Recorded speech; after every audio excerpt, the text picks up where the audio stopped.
Hi friends, ಶ್ರುತಿ education institute ಮತ್ತೊಂದು ಹೊಸ initiative ಏನಪ್ಪಾ ಅಂದ್ರೆ ಇವತ್ತು ನೀವೆಲ್ಲರೂ ಕೆಪಿಟಿಸಿಎಲ್ ಎಕ್ಸಾಮ್ ಬರ್ದಿರಿ. ಎಷ್ಟು ಜನ ಬರ್ದಿರಲ್ಲ ಕೆಪಿಟಿಸಿಎಲ್ ಅವ್ರಿಗೊಂದು ಅಡ್ವಾಂಟೇಜ್ ಏನಪ್ಪಾ ಅಂದ್ರೆ ಇವತ್ತಿಂದು ಕೆಪಿಟಿಸಿಎಲ್ ಆಗಿರೋ general awareness and aptitude paper ನಾವು ಇವತ್ತು ಡಿಸ್ಕಷನ್ ಮಾಡತ್ತೀವಿ.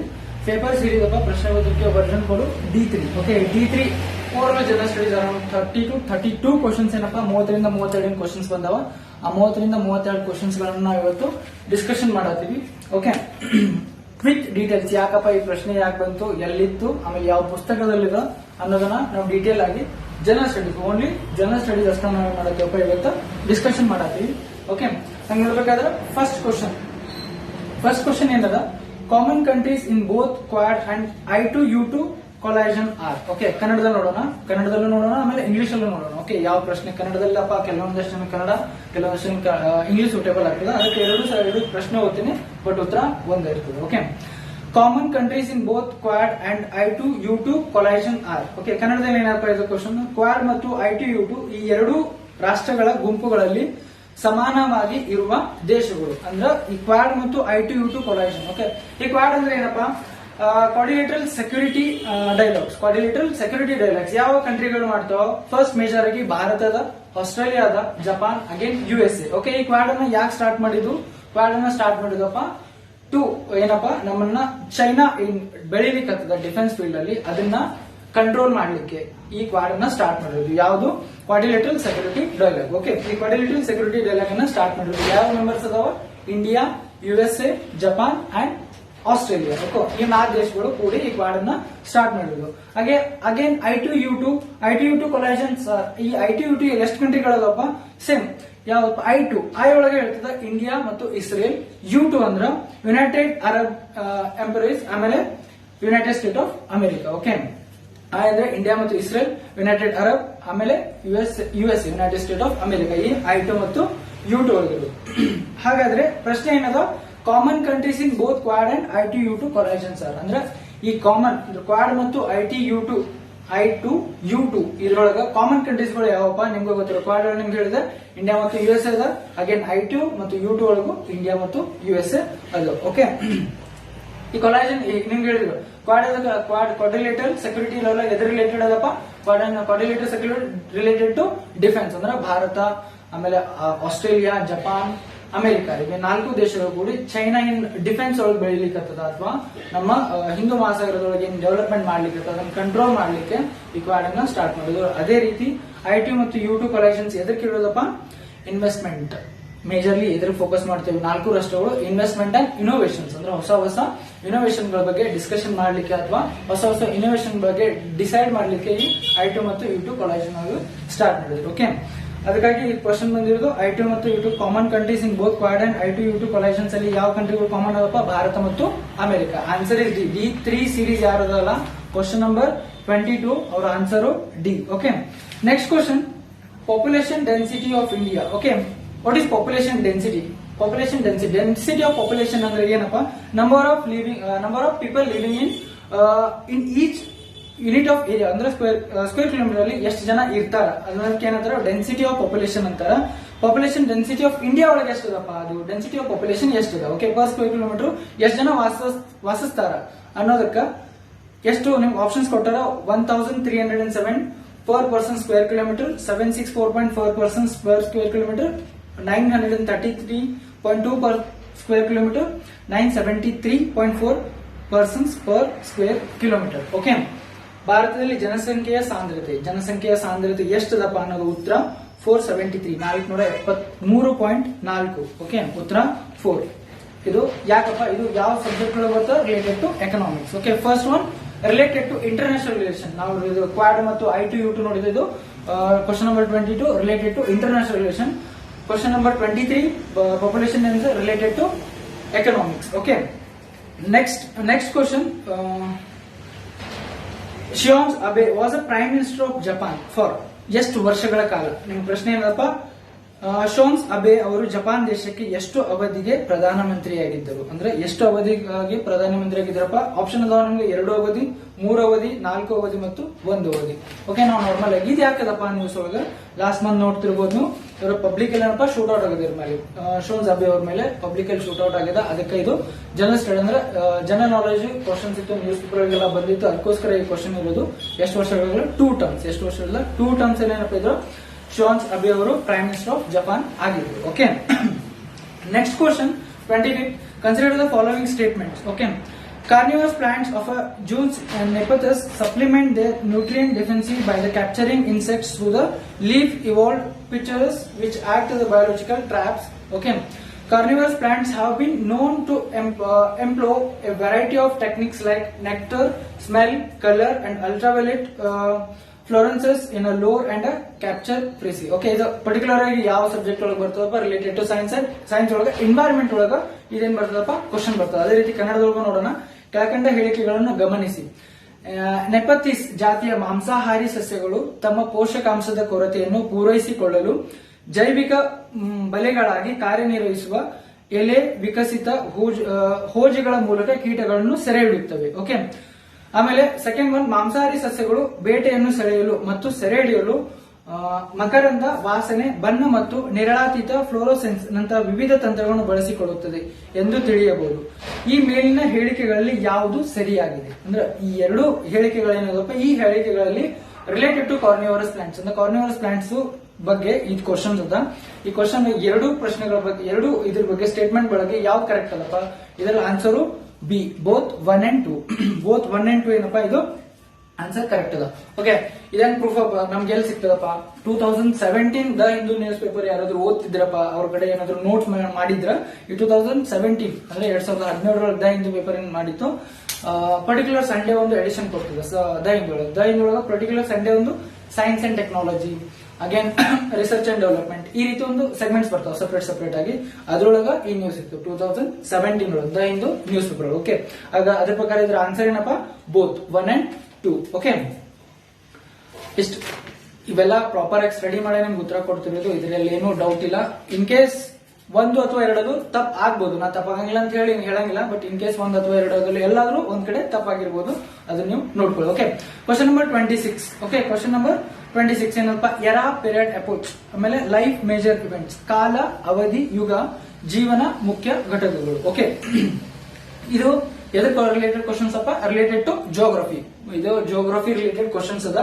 ನೀವು 12th ಸ್ಟ್ಯಾಂಡರ್ಡ್ NCERT ಏನಾದ್ರು ಓದ್ತಿದ್ರಪ್ಪ ಅಂದ್ರೆ ಸೆಕೆಂಡ್ ಚಾಪ್ಟರ್ ಒಳಗ ನಿಮ್ಗೆ ಓವರ್ ಆಲ್ ಡೀಟೇಲ್ ಆಗಿ ಏನ್ ಬರ್ತದ, ಸೆಕೆಂಡ್ ಚಾಪ್ಟರ್ ಒಳಗ ಯಾವ ಎರಾ ಒಳಗ ಯಾವ ಮೀನು, ಪ್ರಥಮ ಪಕ್ಷಿ, ಡೈನಾಸೋರ್ ಯಾವ ಎರಾ ಒಳಗ, ಯಾವ ಕಾಲದೊಳಗ, ಯಾವ ಯುಗದೊಳಗಿದ್ದು ಅನ್ನೋದನ್ನ ನೀವು second chapter of geography NCERT ಒಳಗ ಫಸ್ಟ್ ವಾಲ್ಯೂಮ್ ಆಫ್ ಜಿಯೋಗ್ರಫಿ ಆ NCERT ಒಳಗ ಸೆಕೆಂಡ್ ಚಾಪ್ಟರ್ ಒಳಗ ಓವರ್ ನಿಮ್ಗೆ ಲಿಸ್ಟ್ ಇದೆ, ಆ ಲಿಸ್ಟ್ ಒಳಗೆ ನೀವು ನೋಡ್ಕೋಬಹುದು ವಿತ್ ಪ್ರೂಫ್. ಓಕೆ, ನಾವು ವಿತ್ ಪ್ರೂಫ್ ಎಕ್ಸ್ಪ್ಲೇನ್ ಮಾಡ್ತೀವಿ ಯಾವ ಚಾಪ್ಟರ್ ಯಾವ ಸಬ್ಜೆಕ್ಟ್ ಒಳಗೆ ತಿಳಿದಿದ್ದಾರೆ ಅನ್ನೋದು. ಓಕೆ, ಇದು ಎರಾ ಫಸ್ಟ್ ನೋಡಿದ್ವಿ.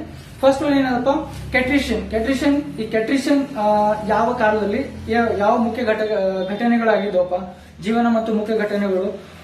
ಇದಕ್ಕೆ ಕೆಟ್ರಿಷನ್ ನೀವು ನೋಡ್ತಿರ್ಬೇಕಾದ್ರೆ ಫಸ್ಟ್ ಏಜ್ ಆಫ್ ಡೈನಾಸೋರ್ ಗಳ ಕಾಲ. ಓಕೆ, ಈ ಕಾಲ ಒಳಗೆ ಕೆಟ್ರಿಷನ್ ಒಳಗೆ ಡೈನಾಸೋರ್ ಒಳಗೆ ಕಾಲ ಆಗಿತ್ತು. ಸೆಕೆಂಡ್ ಕ್ಯಾಂಬ್ರಿಯನ್ ಎದುರದಾಗಿತ್ತಪ್ಪ ಅಂದ್ರೆ ಪ್ರಥಮ ಮೀನನ್ನ ಯಾವ ಕಾಲ ನೋಡಬಹುದು, ಕ್ಯಾಂಬ್ರಿಯನ್ ಅನ್ನೋ ಪೀರಿಯಡ್ ಒಳಗೆ ನಾವೇನ್ ನೋಡೋದಪ್ಪ, ಪ್ರಥಮ ಮೀನನ್ನ ಮುಖ್ಯ ಘಟನೆ ಆಗಿತ್ತು, ಪ್ರಥಮ ಮೀನಲ್ಲಿ ನಮ್ಗೆ ಸಿಕ್ಕಿತ್ತು. ಸೆಕೆಂಡ್ ಥರ್ಡ್ ಒನ್ ಮಿಸೋಯೋಯಿಕ್ ಅನ್ನ ಆಪ್ಷನ್ ಏನಪ್ಪಾ, ಉತ್ತರ 2 ಪ್ರಥಮ ಪಕ್ಷಿ. ಮಿಸೋಯೋಯಿಕ್ ಒಳಗ ಪ್ರಥಮ ಪಕ್ಷಿಯನ್ನ ನಾವು ನೋಡ್ತೀವಿ. ಆಮೇಲೆ ಹೋಲೋಸಿನ್ ಒಳಗ ಉಳಿದಿರೋದು ಆಧುನಿಕ ಮಾನವ. ಹೋಲೋಸಿನ್ ಒಳಗ ಏನಪ್ಪ, ಆಧುನಿಕ ಮಾನವ ಯಾವ ಕಾಲದೊಳಗ, ಯಾವ ಅವಧಿಯೊಳಗ, ಯಾವ ಯುಗದೊಳಗ ಇತ್ತಪ್ಪ ಅಂದ್ರೆ ಹೋಲೋಸಿನ್ ಯುಗದೊಳಗ ಆಧುನಿಕ ಮಾನವ. ಇದರ ಪ್ರಕಾರ ನೀವು ನೋಡಿದ್ರ ಆನ್ಸರ್ ಏನಪ್ಪ ಇದ್ರದ್ದು ಸಿ. ಓಕೆ, ನಿಮ್ಗೆ ಸೋರ್ಸ್ ಬೇಕಾದ್ರ geography volume 1 NCERT. Okay, geography volume 1 NCERT chapter 2 ಒಳಗೆ ನೀವು ಇದನ್ನ ನೋಡ್ಕೊಳ್ಬಹುದು. Okay, next question, the twinkling of a star is due to. Again geography question ಮತ್ತೆ ಭೂಗೋಳದ ಪ್ರಶ್ನೆ ಏನಪ್ಪ, twinkling of a star is due to, ನಕ್ಷತ್ರವೊಂದು ಮಿನುಗುತ್ತಿರುವುದು ಈ ಕಾರಣದಿಂದ. ಯಾವ ಕಾರಣದಿಂದಪ್ಪ, ನೀವು ಆಪ್ಷನ್ಸ್ ಕೊಟ್ಟಾಗ ಏನು, ಸೂರ್ಯನ ಬೆಳಕು ನಕ್ಷತ್ರಗಳಿಂದ ಪ್ರತಿಫಲನಗೊಳ್ಳುವುದರಿಂದ, means reflection of a sunlight by stars that twinkles. Okay, again ವಾಯುಮಂಡಲದಲ್ಲಿನ ಒಟ್ಟಾರೆ ಆಂತರಿಕ ಪ್ರತಿಫಲನದಿಂದ, ಟೋಟಲ್ ಇಂಟರ್ನಲ್ ರಿಫ್ಲೆಕ್ಷನ್ ಇಂದ, ಅಟ್ಮಾಸ್ಫಿಯರ್ಸ್ ಅಲ್ಲ, ಇದು it's not a right answer. Again fission reaction ಇಂದ ಸ್ಟಾರ್ಸ್, ನಕ್ಷತ್ರಗಳ ವಿದಳನ ಪ್ರತಿಕ್ರಿಯೆ ಆಗುವುದರಿಂದ ಏನಪ್ಪಾ, twinkling of a star is due to. ಅಥವಾ ನಕ್ಷತ್ರವೊಂದು ಮಿನುಗುತ್ತಿರುವ ನಕ್ಷತ್ರ ಮಿನುಗ್ತದೆ ಈ ಕಾರಣ ಮಿಂಚುಳ ಅಂತೀವಲ್ಲ ನಾವು ನಾರ್ಮಲ್ ಆಗಿ. ಓಕೆ, ನೆಕ್ಸ್ಟ್ ಆಪ್ಷನ್ ನೋಡ್ರಿ ಡಿ, ವಾಯುಮಂಡಲದಲ್ಲಿನ ನಕ್ಷತ್ರದ ಬೆಳಕಿನ ವಕ್ರೀಭವನದಿಂದ. Option D is a right answer. Okay, again NCERT geography NCERT ನೀವು 12th ಸ್ಟ್ಯಾಂಡರ್ಡ್ ಎನ್ಸಿಆರ್ಟಿ ಒಳಗೂ ನೋಡಬಹುದು. ಅಗೇನ್ 6th ಸ್ಟ್ಯಾಂಡರ್ಡ್ ಎನ್ಸಿಆರ್ಟಿ ಎರಡು ಎನ್ಸಿಆರ್ಟಿ ಏನ್ ಸಿಗ್ತದಪ್ಪ, ನಕ್ಷತ್ರವೊಂದು ಮಿನುಗುತ್ತಿರುವುದ ಈ ಕಾರಣದಿಂದ ಇದಕ್ಕೆ ಉತ್ತರ ನೀವು ಅಲ್ಲಿ ನೋಡ್ಕೊಳ್ಬಹುದು. Okay, next question number 28. Okay, D three series ಹೇಳಾಗತ್ತೆ ನೋಡ್ರಿ, ಇನ್ನೊಂದ್ಸಲ ಬೇಕಾದ್ರೆ ತೋರಿಸ್ತೀನಿ. ಡಿ3 ಸೀರೀಸ್ ಒಳಗ question number 28. As it chemicals used pesticides are not degradable. They get accumulated progressively at each trophic level. As human beings occupy the top level in any body chain, the maximum concentration of these chemicals gets accumulated in our bodies. This phenomena is known as. Okay, ಇದನ್ನ ನಾವು same ಕನ್ನಡದಲ್ಲಿ ನೋಡೋಣ. ಕೀಟನಾಶಕಗಳಾಗಿ ಬಳಸುವ ರಾಸಾಯನಿಕಗಳು ಕೊಳೆಯುವಂತವುಗಳಲ್ಲ. ಇವುಗಳು ಕ್ರಮೇಣ ಪ್ರತಿ trophic ಹಂತದಲ್ಲಿನ ಸಂಚರಿಸುತ್ತವೆ. ಮಾನವನು ತನ್ನ ಆಹಾರ ಸರಪಳಿಯಲ್ಲಿ ಮೇಲ್ಭಾಗವನ್ನು ಆಕ್ರಮಿಸುವುದರಿಂದ ಗರಿಷ್ಠ ಪ್ರಮಾಣದಲ್ಲಿ ಕೇಂದ್ರೀಕರಿತವಾಗಿರುವ ಈ ರಾಸಾಯನಿಕಗಳು ತಮ್ಮ ಶರೀರದಲ್ಲಿ ಸಂಚರಿಸಲ್ಪಡುತ್ತವೆ. ಈ ವಿದ್ಯಮಾನವನ್ನು ಹೀಗೆ ಕರೆಯಲ್ಪಡುತ್ತದೆ. ಏನಂತ ಕರಿತೀವಪ್ಪ? ಉತ್ತರ ಇದಕ್ಕೆ ಜೈವಿಕ ವರ್ಧನೆ. ಓಕೆ, ಇಂಗ್ಲಿಷ್ ಒಳಗ ಬಯೋ ಮ್ಯಾಗ್ನಿಫಿಕೇಶನ್ ಅಂತೀವಿ. ಓಕೆ, ಬಯೋರೆಡಿಮೇಷನ್ ಅಂದ್ರೆ ಬಯೋ ರೆಮಿಡೇಷನ್ ಅಂದ್ರೆ ಜೈವಿಕ ಪರಿಹಾರ.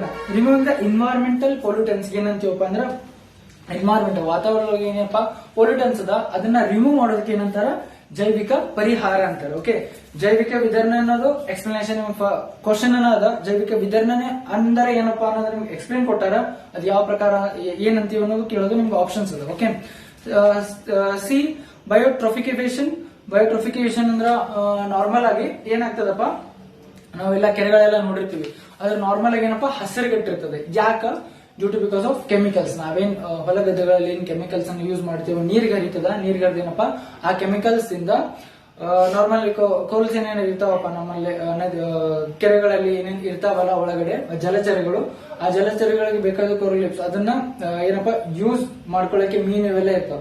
ಬಟ್ ಯಾವಾಗ ಸೂರ್ಯನ ಕಿರಣ ನಾವೇನ್ ಕೆಮಿಕಲ್ ಬಿಡ್ತೀವಲ್ಲ ಅದರಿಂದ ಮೇಲೇನಪ್ಪ ಹಸಿರುಗಟ್ಟದ ಅಂದ್ರ ನೀರುಗಳಲ್ಲಿ ಹಸಿರುಗಟ್ಟದ. ಅದಕ್ಕೆ ಸೂರ್ಯನ ಕಿರಣ ಬೀಳಂಗಿಲ್ಲ. ಸೂರ್ಯನ ಕಿರಣ ಎದಕ್ಕಪ್ಪ ಒಳಗಿರೋ ಜಲಚರ ಜೀವಿಗಳು ಸೂರ್ಯನ ಕಿರಣ ಏನಪ್ಪ ಹೋಗಿ ಮುಟ್ಟಂಗಿಲ್ಲ. ಆ ಒಂದು ಪ್ರೊಸೆಸ್ ಏನಂತಾರೆ ಬಯೋಟ್ರೋಫಿಕೇಶನ್ ಅಂತಾರೆ. ಓಕೆ, ಏನಂತಾರೆ ಬಯೋಟ್ರೋಫಿಕೇಶನ್. ಓಕೆ, ಬಯೋಡಿಗ್ರೇಡೇಷನ್ ಜೈವಿಕ ವಿಘಟನೆ. ಜೈವಿಕ ವಿಘಟನೆ ನಾರ್ಮಲ್ ಆಗಿ ಎನ್ವೈರನ್ಮೆಂಟ್ ಒಳಗಿಂದ ಇದ್ದಿದ್ದು ಜೈವಿಕ ವಿಘಟನೆ ಆಗೋದು ಅಂದ್ರೆ ಎನ್ವೈರನ್ಮೆಂಟ್ ಒಳಗೆ ಏನಾಗೋದು ನಾರ್ಮಲ್ ಆಗಿ ಬೇರೆ ಅನ್ನುವಾಗಿ ಪರಿವರ್ತನೆ ಜೈವಿಕ ವಿಘಟನೆ ಅಂತಾರೆ. Okay, next 29 question. Question number 29. Chemical energy in cells is generated by ಅಂದ್ರೆ ಜೀವಕೋಶಗಳಲ್ಲಿ ರಾಸಾಯನಿಕ ಶಕ್ತಿಯು ಇದರಿಂದ ಉತ್ಪತ್ತಿಯಾಗುತ್ತದೆ. ಜೀವಕೋಶಗಳಲ್ಲಿ ರಾಸಾಯನಿಕ ಶಕ್ತಿಯು ಇದರಿಂದ ಉತ್ಪತ್ತಿಯಾಗುತ್ತದೆ. ಆನ್ಸರ್ ಮೈಕ್ರೋಕಾಂಡ್ರಿಯಾ. ಓಕೆ, ಆನ್ಸರ್ ಏನಪ್ಪ ಇದ್ರದ್ದು? Chemical energy cells is generated by the mitochondria related to science. Again, question number 29 related to science. Next question is question number 30. Question number 30. Which of the following is not a credit rating agency operating in India? Is a current affairs question. Okay. Due to because of ಯಾಕಪ್ಪ ಕೇಳಿದ್ರಪ್ಪ ಈ question ಕೇಳಲಿ ಯಾವುದು ಭಾರತದಲ್ಲಿ ಕಾರ್ಯನಿರ್ವಹಿಸುತ್ತ credit rating agency ಅಲ್ಲ. Credit rating agency ಅಲ್ಲ ಅನ್ನೋದು. Which of the following is not a. ನೋಡ್ರಿ, ನಾವು ಕ್ವಶನ್ ಎಕ್ಸಾಮ್ ಒಳಗ ಪ್ಯಾನಿಕ್ ಆಗಿರ್ತೀವಿ. ಕ್ವಶನ್ಸ್ ಕ್ಯೂರಿಯಸ್ ಇರ್ತಾರ, ಪ್ಯಾನಿಕ್ ಇರ್ತಾರ, ಕೆಲವೊಂದಷ್ಟು ಸ್ಮಾಲ್ ಮಿಸ್ಟೇಕ್ ಗಳನ್ನು ಮಾಡ್ತೀವಿ. ಏನು? Which of the following is not a credit agency ಅಂತಾರೆ. ಓಕೆ, ಯಾವ್ದಿಲ್ಲಿ ಕ್ರೆಡಿಟ್ ಏಜೆನ್ಸಿ. ಹಾಗಾದ್ರೆ ಕ್ರೆಡಿಟ್ ಏಜೆನ್ಸಿ ಅಂದ್ರೆ ಏನು? ಕ್ರೆಡಿಟ್ ಏಜೆನ್ಸಿ ಅಂದ್ರಪ್ಪ ನಮ್ಮ ಶೇರ್ ಮಾರ್ಕೆಟ್ಸ್ ಅಲ್ಲಿ ನಾವೇನು ಕಂಪನೀಸ್ ಗಳನ್ನ ನೋಡ್ತೀವಿ. ಫಾರ್ ಎಕ್ಸಾಂಪಲ್ ಟಾಟಾ ಆಗಿರ್ಬೋದು, ರಿಲಯನ್ಸ್ ಆಗಿರ್ಬೋದು, ಆಮೇಲೆ ಏಷ್ಯನ್ ಪೇಂಟ್ಸ್ ಆಗಿರ್ಬೋದು, ಬ್ರಿಟಾನಿಯಾ ಆಗಿರ್ಬೋದು, ಇವೆಲ್ಲ ಕಂಪನಿಗಳನ್ನ ನೋಡ್ತೀವಿ. ಆ ಕಂಪನಿಗಳಿಗೆ ಈ ಏಜೆನ್ಸಿಗಳು ರೇಟಿಂಗ್ ಕೊಡ್ತಾರೆ. ಫಾರ್ ಎಕ್ಸಾಂಪಲ್ ನಾವೀಗ ಯಾವ್ದಾದ್ರು ಒಂದು ಅಮೆಝಾನ್ ತಗೊಳ್ಳಿ. ಅಮೆಝಾನ್ ಅಲ್ಲಿ ನಾವೇನ್ ಮಾಡ್ತೀವಪ್ಪ, ಯಾವ್ದಾದ್ರು ಒಂದು ಪ್ರಾಡಕ್ಟ್ ಅಂದ್ರೆ ಕೆಳಗಡೆ ನಮ್ಗ ಸೇಲ್ಸ್ ಅದರ ಸೇಲ್ಸ್ ಮ್ಯಾನ್ ಏನ್ ಹೇಳ್ತಾರ, ರೇಟಿಂಗ್ ಕೊಡ್ರಿ. ಅದೇ ರೀತಿ ಈ ದೊಡ್ಡ ದೊಡ್ಡ ಕಂಪನಿಗಳು, ಶೇರ್ ಮಾರ್ಕೆಟ್ಗಳು ಈ ಕಂಪನಿ ರೇಟಿಂಗ್ ಕೊಡೋಕೆ ಒಂದು ಏಜೆನ್ಸಿಗಳು ಸೀಮಿತ ಇರ್ತಾವ. ಆ ಏಜೆನ್ಸಿಗಳು ಏನ್ ರೇಟಿಂಗ್ ಕೊಡ್ತಾವಲ್ಲ ಅದ್ರ ಮೇಲೆ ಅದ್ರ ಪ್ರಕಾರ ನಾವೇನ್ ಮಾಡ್ತೀವಪ್ಪ, ಇನ್ವೆಸ್ಟ್ಮೆಂಟ್ ಅನ್ನ ನಾವು ಶೇರ್ ಮಾರ್ಕೆಟ್ ಅಲ್ಲಿ ಮಾಡ್ತೀವಿ. ಓಕೆ, ಇದು 2018 ಅಲ್ಲಿ ಕ್ರೆಡಿಟ್ ಏಜೆನ್ಸಿಗಳ ಬಗ್ಗೆ ನ್ಯೂಸ್ ಅಲ್ಲಿ ಇತ್ತು. ಓಕೆ, ನಮ್ಗೆ ಈಗ ಐಡಿಯಾ ಬಂದಿರಬೇಕು. ಕ್ರೆಡಿಟ್ ರೇಟಿಂಗ್ ಏಜೆನ್ಸಿ ಅಂದ್ರೆ ಏನಪ್ಪ, ದೊಡ್ಡ ದೊಡ್ಡ ಕಂಪನಿಗಳಿಗೆ ಇನ್ವೆಸ್ಟ್ಮೆಂಟ್ ಮಾಡ್ಲಿಕ್ಕೆ ಅಂದ್ರೆ ಈ ಕಂಪನಿ ಈ ರೇಟ್ ಒಳಗದ. ಫಾರ್ ಎಕ್ಸಾಂಪಲ್ ಈಗ ಟಾಟಾ ಕಂಪನಿ ಎಷ್ಟದಪ್ಪ, 5 ಸ್ಟಾರ್ಸ್ ಅದಾವ ಅಂದ್ರೆ ಅದು ರೇಟಿಂಗ್ ಅನಿಸ್ತದೆ. ಓಕೆ, ಅದನ್ನ ನೋಡಿ 5 ಸ್ಟಾರ್ ಇನ್ನೂ ಗ್ರೋತ್ ಆಗ್ಬೋದಪ್ಪ ಅಂತ ನಾವೇನ್ ಮಾಡ್ತೀವಿ, ಇನ್ವೆಸ್ಟ್ಮೆಂಟ್ ಮಾಡ್ತೀವಿ. ಅದಕ್ಕೆ ಏನಂತಾರ ರೇಟಿಂಗ್ ಏಜೆನ್ಸಿ ಅಂತಾರೆ. ಇದ್ರೊಳಗೆ ಯಾವ್ದಲ್ಲ.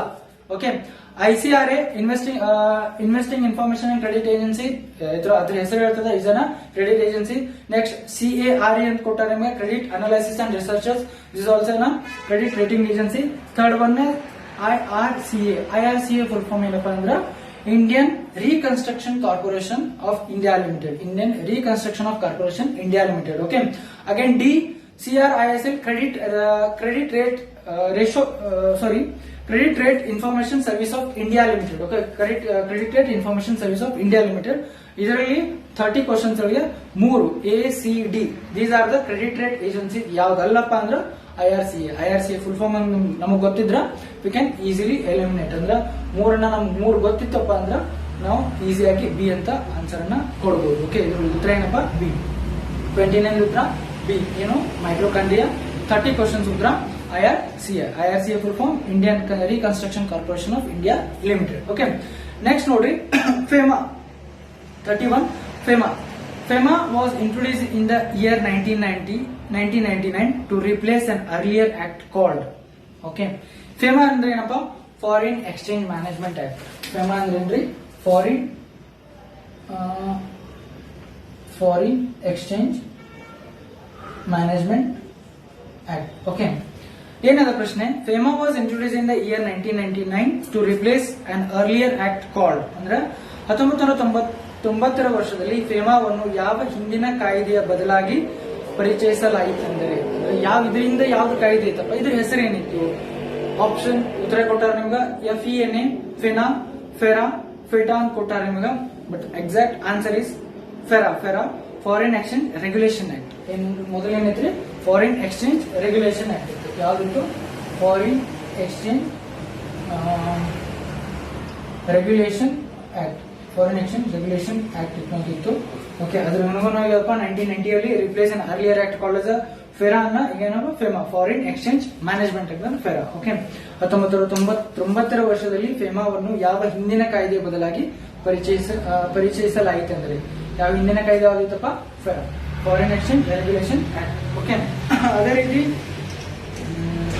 ಫೆಟಾ ಅಂದ್ರೆ ಏನಪ್ಪ? Federation of environmental trade assistance. Okay, federation of environmental trade assistance. ಪ್ರತಿಯೊಂದನ್ನ ನೋಡ್ಕೊಡ್ರಿ, ಯಾಕಂದ್ರೆ ಈ ಎಕ್ಸಾಮ್ ಅಲ್ಲ, ಅನದರ್ ಎಕ್ಸಾಮ್ ಯಾವ್ದಾದ್ರು ಮತ್ತೆ ಬೇರೆ ಎಕ್ಸಾಮ್ಸ್ ಗಳಲ್ಲಿ ನಿಮ್ಗೆ ಏನ್ ಮಾಡೋದು ಅಂತ ಕೇಳಬಹುದು. ಓಕೆ, ಅದಕ್ಕೋಸ್ಕರ ಹೇಳ್ತಿರೋದು. ನಾವೇನ್ ಮಾಡ್ತೀವಿ, ಪ್ರತಿಯೊಂದು ಉತ್ತರ ಬಂತಪ್ಪ, ಉತ್ತರ ನೋಡೋದು ಅಷ್ಟೇ ಅಲ್ಲ, ನೀವು ನೆಕ್ಸ್ಟ್ ಎಕ್ಸಾಮ್ ಇನ್ನೂ ಕಾಂಪಿಟೇಟಿವ್ಸ್ ಪ್ರಿಪೇರ್ ಆಗ್ತಿದ್ರ. ಓಕೆ, ಬರೀ ನಮ್ಗೆ 4 ಆಪ್ಷನ್ಸ್ ಅದಾವ, ಆ 4 ಆಪ್ಷನ್ಸ್ ಬಗ್ಗೆ ನಾವು ಡಿಸ್ಕಷನ್ ಮಾಡ್ಬೇಕು. ಇಲ್ಲ ಉತ್ತರ ಓಕೆ ಉತ್ತರ ನಮ್ಗೆ ಇದಷ್ಟು ಗೊತ್ತಾದ್ರೆ ಸಾಕು, ಇಲ್ಲ ಆ ರೀತಿ ಮಾಡಿದ್ರೆ ನಮ್ ಸ್ಟಡಿ ಕಂಪ್ಲೀಟ್ ಆಗಂಗಿಲ್ಲ. ಕಂಪ್ಲೀಟ್ ಸ್ಟಡಿ ಮಾಡಬೇಕಾದ್ರೆ ಎನಿ ಕ್ವಶನ್ ಪೇಪರ್ ತಗೊಳ್ರಿ, ಅದ್ರೊಳಗೆ 4 ಆಪ್ಷನ್ ಕೊಟ್ಟಿರ್ತಾರಲ್ಲ, ಆ 4 ಆಪ್ಷನ್ಸ್ ಇಂಪಾರ್ಟೆನ್ಸ್ ಏನಂತ ತಿಳ್ಕೋಬೇಕು. ಯಾಕಪ್ಪ ಅಂದ್ರ ಆ ಪ್ರತಿಯೊಂದು ಕ್ವಶನ್ಸ್ ಅನ್ನ ಯಾವಾಗ ಎಲ್ಲಿ ಯಾವ ಎಕ್ಸಾಮ್ಸ್ ಅವ್ರು ಕೇಳ್ತಾರೆ ಅಂತ ಹೇಳಕ್ ಬರಂಗಿಲ್ಲ. ನೀವು ಓದಿದ್ರು ನಿಮ್ದೇನ್ ವೇಸ್ಟ್ ಆಗಂಗಿಲ್ಲ. ಇದನ್ನ ಜನರಲ್ ಅವೇರ್ನೆಸ್, ಜನರಲ್ ನಾಲೆಜ್ ಬೆಳೀತದ. ಅಗೇನ್ ನಿಮ್ ಜನರಲ್ ಅವೇರ್ ಆಗಿರ್ತೀರಿ. ಓವರ್ ಆಲ್ ಏನೇ ಯಾರಾದ್ರೂ ನಿಮ್ ನಾರ್ಮಲ್ ಆಗಿ ಎಲ್ಲಾದ್ರೂ ಅಂತ ಆ ಏಜೆನ್ಸಿ ಬಗ್ಗೆ ಗೊತ್ತಿತ್ತಪ್ಪ ಅಂದ್ರೆ, ಈ ಕ್ರೆಡಿಟ್ ರೇಟ್ ಏಜೆನ್ಸಿ ನಾವು ಎಕ್ಸಾಂಪಲ್ ಹೇಳಿದ್ವಿ. ಕ್ರೆಡಿಟ್ ರೇಟ್ ಏಜೆನ್ಸಿ ನಾವು ಶೇರ್ ಮಾರ್ಕೆಟ್ ಒಳಗೆ ಇಂಟ್ರೆಸ್ಟ್ ಇದ್ದು ಅಂದ್ರಪ್ಪ, ಶೇರ್ ಮಾರ್ಕೆಟ್, ಮ್ಯೂಚುವಲ್ ಫಂಡ್ ಆಗಲಿ, share market, day to day SEBI, ಇದ್ರೊಳಗೆ ನಮ್ಗೆ ಕ್ಯೂರಿಯಾಸಿಟಿ ಇತ್ತಪ್ಪ ಅಂದ್ರೆ ನಾವೇನ್ ಮಾಡ್ತೀವಿ, ಇದನ್ನ ನೋಡ್ತೀವಿ. ಅದಕ್ಕೆ ಕ್ರೆಡಿಟ್ ರೇಟ್ ಏಜೆನ್ಸಿ ಅನ್ನೋದು ನಮ್ಗೆ ಗೊತ್ತಾಯ್ತು. ಅದಕ್ಕೆ ನಾಲೆಜ್ ಒಂದ್ಸಲ ತಗೊಂಡ್ರದೇನು ವೇಸ್ಟ್ ಆಗಂಗಿಲ್ಲ. ಓಕೆ, ನೆಕ್ಸ್ಟ್ ಕ್ವಶನ್ ನೋಡ್ರಿ. Which scheme did the government of Karnataka announce to reintroduce for providing a quality medical facility to the farmers in its 2022 and 23 budget? Okay, Karnataka ಸರ್ಕಾರವು ತನ್ನ 2022-23 ಮುಂಗಡ ಪತ್ರದ ಕೃಷಿಕರಿಗೆ ಉತ್ತಮ ವೈದ್ಯಕೀಯ ಸೌಕರ್ಯಗಳನ್ನು ಒದಗಿಸುವುದಾಗಿ ಮರು ಜಾರಿಗೊಳಿಸಲು ಘೋಷಿಸಿದ ಯೋಜನೆ ಯಾವುದು? ಓಕೆ, ಇದರೊಳಗೆ ಆನ್ಸರ್ ಅಪ್ಪ ನಿಮ್ದು ಏನ್ ಬರ್ತದ? ಸಿ, ಯಶಸ್ವಿನಿ ಯೋಜನೆ. ಓಕೆ, ಯಶಸ್ವಿನಿ ಯೋಜನೆ ಇಸ್ ಲೈಕ್ ಇನ್ಶೂರೆನ್ಸ್. ಓಕೆ, ಇದು ಇನ್ಶೂರೆನ್ಸ್. ಪ್ರತಿ ಮಂತ್ ಏನಪ್ಪ ಪ್ರೀಮಿಯಂ ಎಷ್ಟದ? ಪ್ರತಿ ಆನ್ಯುವಲಿ ಪ್ರೀಮಿಯಂ 250 rupees ಅದ. ಈ ಫ್ಯಾಮಿಲಿ ಒಳಗೆ ಅಂದ್ರೆ ಫಾರ್ಮರ್ ಫ್ಯಾಮಿಲಿ ಒಳಗೆ ಯಾರಾದ್ರೂ ಇಂಜರ್ಡ್ ಆಗಿದ್ರ they can get a facilities. Okay, around 3 ಲಕ್ಷದಿಂದ 5 ಲಕ್ಷ ತನಕ ಏನಪ್ಪಾ ನಿಮ್ಗೆ ಈ ಫೆಸಿಲಿಟಿ ಸಿಗ್ತದ.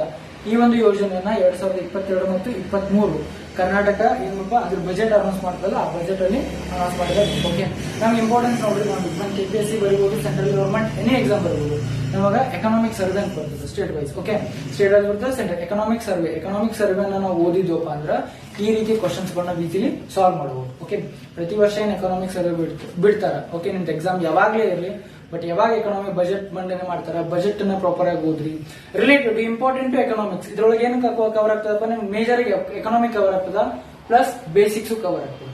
ಅದಕ್ಕೋಸ್ಕರ ಬಜೆಟ್ ಓದ್ರಿ, ಆಮೇಲೆ ಎಕನಾಮಿಕ್ ಸರ್ವೆ ಬಿಡ್ತಾರ, ಆ ಸರ್ವೆನ ನೋಡ್ರಿ. ಓಕೆ, ನೆಕ್ಸ್ಟ್ ಕ್ವಶನ್ ನೋಡ್ರಿ. ಅಗೇನ್ ಇದ್ರೊಳಗೆ ಮತ್ತೊಂದಪ್ಪ ಮೇಜರ್ ಆಗಿ ರೀಸೆಂಟ್ ಆಗಿ ಅನುಗ್ರಹ ಕೊಡುಗೆ ಪ್ರೋಗ್ರಾಮ್. ಈ ಕುರಿ ಸಾಕಾಣಿಕೆ ಏನ್ ಮಾಡ್ತಿದ್ರಲ್ಲ, ಈ ಕುರಿ ಸಾಕಾಣಿಕೆ ಮಾಡೋರಿಗೆ ಅರೌಂಡ್ ಪ್ರತಿ ವರ್ಷ 2500 ಈ ರೀತಿ ಏನಪ್ಪಾ ಗವರ್ಮೆಂಟ್ ಫಂಡ್ ಮಾಡ್ತಿತ್ತು. ಅಂದ್ರೆ ಕುರಿಗಳಿಗೆ ಏನಾದ್ರು ಹಾಮ್ ಆಗಿತ್ತಪ್ಪ ಅಂದ್ರೆ ಅದನ್ನ ನೋಡ್ಕೊಳ್ಳಿಕ್ಕೆ ಗವರ್ಮೆಂಟ್ ಏನ್ ಮಾಡ್ತಿದ್ದಪ್ಪ, ಅನುಗ್ರಹ ಕೊಡುಗೆ ಪ್ರೋಗ್ರಾಮ್. ಇದೀಗ ರೀಸೆಂಟ್ ಆಗಿ ಏನಪ್ಪಾ ಗವರ್ಮೆಂಟ್ ಇದಕ್ಕೆ ಬಜೆಟ್ ರಿಲೀಸ್ ಮಾಡ್ತಾ ಇಲ್ಲ. 2017 ಒಳಗೆ ಏನಾಗಿತ್ತು ಈ ಸ್ಕೀಮ್ ಅನ್ನ ಲಾಂಚ್ ಮಾಡಿದ್ರು. ನಮ್ಮ ಕ್ಲಿನಿಕ್ಸ್ ಫಾರ್ ಎಕ್ಸಾಂಪಲ್ ಈಗ ಸಿಟಿ ಏರಿಯಾಸ್ ಗಳಲ್ಲಿ ನಮ್ಮ ಕ್ಲಿನಿಕ್ಸ್ ಯೋಜನೆಯನ್ನ ಸ್ಟಾರ್ಟ್ ಮಾಡ್ಯಾರ.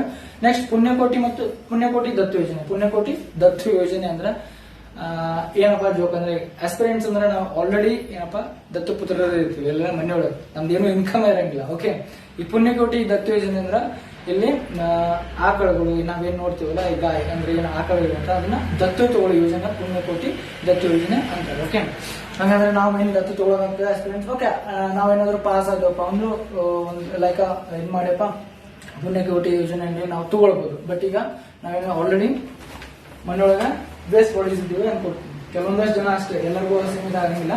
ಓಕೆ, ನೆಕ್ಸ್ಟ್ ಕ್ವಶನ್ ನೋಡ್ರಿ. Question number 33, match the following, ಹೊಂದಿಸಿ ಬರೀರಿ. ಲಿಸ್ಟ್ 1, ಲಿಸ್ಟ್ 2 ಇಂಪಾರ್ಟೆಂಟ್ ಪ್ರತಿ ವರ್ಷ ನೋಡ್ರಿ. ಇದು ಅಗೇನ್ ಜನರಲ್ ಸ್ಟಡೀಸ್ ಅದ, ನಿಮ್ಗೆ ಎಕನಾಮಿಕ್ಸ್ ಒಳಗೂ ಕವರ್ ಆಗ್ತದೆ. Related to economics, related to geography, related to environment, related to science. ನಿಮ್ಗೆ ಲಾಸ್ಟ್ ವೀಕ್ ಏನಪ್ಪ, ಲಾಸ್ಟ್ ವೀಕ್ ನಾವು UPSC ಸಿಲೆಬಸ್ ಅನ್ನು ನೋಡಿದ್ವಿ. ಅವಾಗ ಸಿಲೆಬಸ್ ಎಕ್ಸ್ಪ್ಲೈನ್ ಮಾಡೋ ಟೈಮ್ದಾಗ ಕನ್ನಡದಲ್ಲೇ ಹೇಳಿದ್ದು UPSC ಸಿಲೆಬಸ್ ಅನ್ನ ಎಕ್ಸ್ಪ್ಲೈನ್ ಮಾಡೋ ಟೈಮ್ದಾಗ ನಿಮ್ಗೆ 4 ಸಬ್ಜೆಕ್ಟ್ ಇರ್ತಾವ. ಜನರಲ್ ಸ್ಟಡೀಸ್ ಪೇಪರ್ 1, 2, 3, 4 ಅಂತ. ಓಕೆ, ಪ್ರೀವಿಯಸ್ ಪೇಪರ್ ಅಲ್ಲಿ ಎಷ್ಟು ಪೇಪರ್ಸ್ ಇರ್ತಾವ, ಯಾವ ಸಬ್ಜೆಕ್ಟ್ಸ್ ಇರ್ತಾವ, ಆಮೇಲೆ ಮೇನ್ಸ್ ಅಲ್ಲಿ ಯಾವ ಪೇಪರ್ಸ್ ಇರ್ತಾವ, ಸಬ್ಜೆಕ್ಟ್ ಇರ್ತಾವ ನಾವು ಎಕ್ಸ್ಪ್ಲೈನ್ ಮಾಡಿದ್ದು. ಅದೇ ರೀತಿ ಒಂದ್ಸಲ ನೀವು UPSC ಪ್ರಿಪೇರ್ ಆಗತ್ತಿದ್ರಪ್ಪ ಅಂದ್ರೆ ಇವೆಲ್ಲ ಕ್ವಶನ್ಸ್ ನಿಮ್ಗೆ ಈಸಿಲಿ ಅಂಡರ್ಸ್ಟ್ಯಾಂಡ್ ಆಗ್ತಾವ. ಇವನ್ ನೀವು ಈಸಿಲಿ ಈ ಎಕ್ಸಾಮ್ಸ್ ಗಳನ್ನ ಕ್ರ್ಯಾಕ್ ಮಾಡಬಹುದು. ಓಕೆ, ನೆಕ್ಸ್ಟ್ ನೋಡ್ರಿ. Match the following, list 1, list 2. First one, green revolution ಹಸಿರು ಕ್ರಾಂತಿ. ಇದಕ್ಕೋಸ್ಕರಪ್ಪ ನಾರ್ಮಲ್ ಆಗಿ ನಾವು ಕಾಮನ್ ಸೆನ್ಸ್ ಇತ್ತಪ್ಪ ಅಂದ್ರೆ ನಾರ್ಮಲ್ ಆಗಿ ನಾವು ಥಿಂಕ್ ಏನಾದ್ರು ಮಾಡ್ತಿದ್ರೆ, ಎಲ್ಲರೂ ಕೇಳಿದ್ರ, ಓದಿದ್ರ. ಹಸಿರು ಕ್ರಾಂತಿ, ಹಸಿರು ಎಲ್ಲಿ ಇರ್ತದ, ನಾವು ಒಬ್ಬೊಬ್ಬರು ಹಾಕ್ಪಕ್ಕದಲ್ಲಿ ಹೊಲಗಳಲ್ಲಿ. ಓಕೆ, ಹಸಿರು ಕ್ರಾಂತಿ ಎದಕ್ಕೆ ಯೂಸ್ ಆಗ್ಬೋದಪ್ಪ, ಸಾಗರ ಉತ್ಪಾದನೆ ಅಂದ್ರೆ ನಾರ್ಮಲ್ ನಾವೇನು ಎಲ್ಲ ಕಡೆ ಸಮುದ್ರ ನೋಡ್ತೀವಿ ಇಲ್ಲ. ಓಕೆ, ಎಣ್ಣೆ ಬೀಜಗಳ ಉತ್ಪಾದನೆ ಹೊಲಗಳಲ್ಲಿ ನಾರ್ಮಲ್ ಆಗಿ ನೋಡ್ತೀವಿ, ಬಟ್ ರಿಲೇಟೆಡ್ ಟು ಅದಕ್ಕೆ ಹೊಂದಂಗಿಲ್ಲ. ಬಟ್ ಈ ಸ್ಕೀಮ್ ಅನ್ನ ಗ್ರೀನ್ ರೆವಲ್ಯೂಷನ್ ಅನ್ನ 1960 ಗವರ್ಮೆಂಟ್ ಅನೌನ್ಸ್ ಮಾಡಿತ್ತು. ಅವಾಗಿನ ಬಜೆಟ್ ಮಂಡನೆ ಮಾಡೋ ಟೈಮ್ನಾಗ 1960 ಒಳಗ ಗ್ರೀನ್ ರೆವಲ್ಯೂಷನ್ ಅನ್ನ ಸ್ಟಾರ್ಟ್ ಮಾಡಿತ್ತು. ರಿಲೇಟೆಡ್ ಟು ಎದಕ್ಕಪ್ಪ, ಫುಡ್ ಗ್ರೇನ್ಸ್ ಪ್ರೊಡಕ್ಷನ್. ಇದಕ್ಕೆ ಆಪ್ಷನ್ ಇದು ಉತ್ತರ ಡಿ. ಬಟ್ ಗ್ರೀನ್ ರೆವಲ್ಯೂಷನ್ 1960 ಒಳಗೆ ಸ್ಟಾರ್ಟ್ ಮಾಡಿದ್ದು related to food grains production. Again white revolution 1970 white ಅಂದ್ರೆ ಬಿಳಿಯೊಳಗೆ ಏನಿರ್ತದಪ್ಪ, ನೀವು ನಾರ್ಮಲ್ ಆಗಿ ಕಾಮನ್ ಸೆನ್ಸ್ ಯೂಸ್ ಮಾಡಿದ್ರ ವೈಟ್ ರೆವಲ್ಯೂಷನ್ ಏನಿರ್ತದಪ್ಪ, ಮರೀನ್ ಪ್ರೊಡಕ್ಷನ್, ನೀಲಿ ಸಮುದ್ರ ಏನಂತ ನೀಲಿ ಇರ್ತದೆ. ಓಕೆ, ಆಯಿಲ್ ಸೀಡ್ಸ್ ನಾರ್ಮಲ್ ಆಗಿ ಗೋಲ್ಡನ್ ಕಲರ್ ಒಳಗೆ ನಾವು ನೋಡಬಹುದು. ಫುಡ್ ಗ್ರೇನ್ಸ್ ಅದು ನಮ್ಗೆ ಗೊತ್ತಾಯ್ತು, ಹಸಿರು ಇರ್ತದ. ವೈಟ್ ರೆವಲ್ಯೂಷನ್ ನಿಮ್ಗೆ ಗೊತ್ತಿಲ್ಲದೆ ಇರಲಿ, ಆದ್ರೂ ಕೆಲವೊಂದಷ್ಟು ಜನಕ್ಕೆ ಉತ್ತರ ಕೊಡಬಹುದಿತ್ತು. ಮಿಲ್ಕ್ ಪ್ರೊಡಕ್ಷನ್ ನೋಡ್ರಿ. ಈಗ ಆಪ್ಷನ್ ಕೊಟ್ಟಾರ PQRS ಒಳಗ ಎ ಒಳಗೆ ನೋಡ್ರಿ. ಸೆಕೆಂಡ್ ಒನ್ ನಿಮ್ಗೆ ಗೊತ್ತಿತ್ತಪ್ಪ ಅಂದ್ರ milk production. Easily white revolution related two milk production. ನಿಮ್ ಕಾಮನ್ ಸೆನ್ಸ್ ಆಗಿದ್ರು, ನೀವೇನಾದ್ರೂ ಐಡಿಯಾ ಥಿಂಕ್ ಮಾಡಿ ಓಕೆ ಮಾಡಿದ್ರ ನಿಮ್ಗೆ ಉತ್ತರ ಈಸಿಲಿ ನೀವು ಡಿ ಅಂತ ಕೊಡಬಹುದಿತ್ತು, ಮಿಲ್ಕ್ ಪ್ರೊಡಕ್ಷನ್ ಅಂತ. Okay, blue revolution 1985-1997 seventh financial commission ಒಳಗೆ ಏನ್ ಮಾಡಿದ್ರಪ್ಪ, ಈ ಬ್ಲೂ ರೆವಲ್ಯೂಷನ್ ಅನ್ನ 1985-1990 ಈ ಟೈಮ್ ಒಳಗೆ ರಿಲೀಸ್ ಮಾಡ್ತಾರ. ಇದರ ಉತ್ತರ marine production. Blue revolution marine production ಅಂದ್ರೆ ಮೀನುಗಾರಿಕೆ ಒಳಗೆ ಏನೇನು ಪ್ರೊಡಕ್ಷನ್ ಆಗ್ತಾವಲ್ಲ ಆ ಮರೀನ್ ಪ್ರೊಡಕ್ಷನ್ಸ್ ಅಂದ್ರೆ ಸಾಗರ ಉತ್ಪಾದನೆಗೆ ಈ ರೆವಲ್ಯೂಷನ್ ಅನ್ನ ಸ್ಟಾರ್ಟ್ ಮಾಡಿದ್ರು. ಅಗೇನ್ ಯೆಲ್ಲೋ ರೆವಲ್ಯೂಷನ್ ಲಾಸ್ಟ್ ಉಳಿದಿದ್ದು ನಮ್ಗೆ ಆಯಿಲ್ ಸೀಡ್ ರೆವಲ್ಯೂಷನ್ ಅಂದ್ರೆ ಎಣ್ಣೆ ಬೀಜಗಳ ಉತ್ಪಾದನೆ ಸಲುವಾಗಿ ಈ ರೆವಲ್ಯೂಷನ್ ನ ಸ್ಟಾರ್ಟ್ ಮಾಡ್ತಾರೆ. ಸೇಮ್ 1986-87 ಒಳಗ ಈ ಯೋಜನೆಯನ್ನ ಸ್ಟಾರ್ಟ್ ಮಾಡ್ತಾರೆ. Okay, green revolution 1960, white revolution 1970, blue revolution 1985-1990, yellow revolution, ಅದೇ ರೀತಿ ಗೋಲ್ಡನ್ ರೆವಲ್ಯೂಷನ್ ಅದ, ಆರೆಂಜ್ ರೆವಲ್ಯೂಷನ್ಸ್ ಅದ. ಈ ರೀತಿ ರೆವಲ್ಯೂಷನ್ಸ್ ಗಳದ. ಈ ಓವರ್ ಆಲ್ ರೆವಲ್ಯೂಷನ್ ಒಂದ್ ಕಡೆ ಲಿಸ್ಟ್ ಮಾಡಿ ಇಟ್ಕೊಡ್ರಿ. ಯಾವ ಎಕ್ಸಾಮ್ ಕೇಳ್ತಾರೆ ಹೇಳಕ್ ಬರಂಗಿಲ್ಲ. KPTC ಕೇಳಾರಪ್ಪ, ನೆಕ್ಸ್ಟ್ SDA ಕೇಳಬಹುದು, FDA ಕೇಳಬಹುದು, ಹಾಗೆ ಎನಿ ಗವರ್ಮೆಂಟ್ ಎಕ್ಸಾಮ್ಸ್ ಒಳಗ ಈ ರೆವಲ್ಯೂಷನ್ಸ್ ಗಳ ಬಗ್ಗೆ ಕೇಳಬಹುದು. ಓಕೆ, ಯಾವಾಗ ಯಾವ ಗವರ್ಮೆಂಟ್ ಅನೌನ್ಸ್ ಮಾಡಿತ್ತು ಇಂಪಾರ್ಟೆಂಟ್ ಇಲ್ಲ, ಬಟ್ ಎಷ್ಟನೇ ವರ್ಷದೊಳಗ, ಎಷ್ಟನೇ ಬಜೆಟ್ ಮಂಡನೆ ಮಾಡೋವಾಗ, ಆಮೇಲೆ ಎಷ್ಟನೇ ಫೈನಾನ್ಷಿಯಲ್ ಒಳಗ ನಮ್ಗೆ ಇದನ್ನ ಅನೌನ್ಸ್ ಮಾಡಿರೋದು ಗೊತ್ತಿರಬೇಕು. ಓಕೆ, ನೆಕ್ಸ್ಟ್ ನೋಡಿ question number 34. In the context of Pradhan Mantri ಕೌಶಲ್ಯ Vikas Yojana consider the following statement. Pradhan Mantri ಕೌಶಲ್ಯ ವಿಕಾಸ ಯೋಜನೆಗೆ ಸಂಬಂಧಿಸಿದಂತೆ ಕೆಳಗಿನ ಹೇಳಿಕೆಗಳನ್ನು ಪರಿಗಣಿಸಿ. ಓಕೆ, ಫಸ್ಟ್ ಒನ್, ಇದು ಕಾರ್ಮಿಕ ಮತ್ತು ಉದ್ಯೋಗ ಸಚಿವಾಲಯದ ಪ್ರಮುಖ ಯೋಜನೆಯಾಗಿದೆ. ಇದು ಕಾರ್ಮಿಕ ಮತ್ತು ಉದ್ಯೋಗ ಸಚಿವಾಲಯದ ಪ್ರಮುಖ ಯೋಜನೆ ಆಗಿದೆ. ಈ ಕಡೆ ನೋಡ್ರಿ ಇಂಗ್ಲಿಷ್ ಒಳಗ, it is a flagship scheme for the minister of labour and employment, Pradhan Mantri ಕೌಶಲ್ಯ ವಿಕಾಸ ಯೋಜನಾ. ಓಕೆ, ನಾವಿಲ್ಲಿ ಸ್ವಲ್ಪ ಏನಾದ್ರು ಓದಿದ್ರಪ್ಪ, ಇದನ್ನ ಫಸ್ಟ್ ಏನಪ್ಪಾ ವಿವರಣೆಯನ್ನ ನಾವು ಎಲಿಮಿನೇಟ್ ಮಾಡಬಹುದು. ಯಾಕಪ್ಪ ಅಂದ್ರ ಇದ ಕೌಶಲ್ಯ ಯೋಜನಾ, ಕೌಶಲ್ಯ ಅಂದ್ರೆ skill development, labour and employment related constructions ಇದೆಲ್ಲ ಇದಕ್ಕೆ ಬರ್ತದ, ರಿಲೇಟೆಡ್ ಬರ್ತದ. ಬಟ್ ಇಲ್ಲಿ ಕೌಶಲ್ಯ ವಿಕಾಸ ಯೋಜನಾ ಇದು ಕಾರ್ಮಿಕ ಮತ್ತು ಉದ್ಯೋಗ ಸಚಿವಾಲಯದ ಪ್ರಮುಖ ಯೋಜನೆ ಆಗಿದೆ. ಇದನ್ನ ರಾಂಗ್ ಸ್ಟೇಟ್ಮೆಂಟ್. ಇದು ಎದಕ್ಕಪ್ಪ? Ministry of skill development and entrepreneur. Okay, ministry of skill MSD. Okay, MSD ಏನ್ ಮಾಡ್ತದೆ? ಇದ್ರ ಅಂಡರ್ ಬರ್ತದೆ flagship scheme of ministry of skill development and entrepreneurship. Okay, MSD. Okay, second ನೋಡಿ, it will impact training of soft skills entrepreneurship and digitally literacy. Okay, is the right answer. ಏನಪ್ಪ?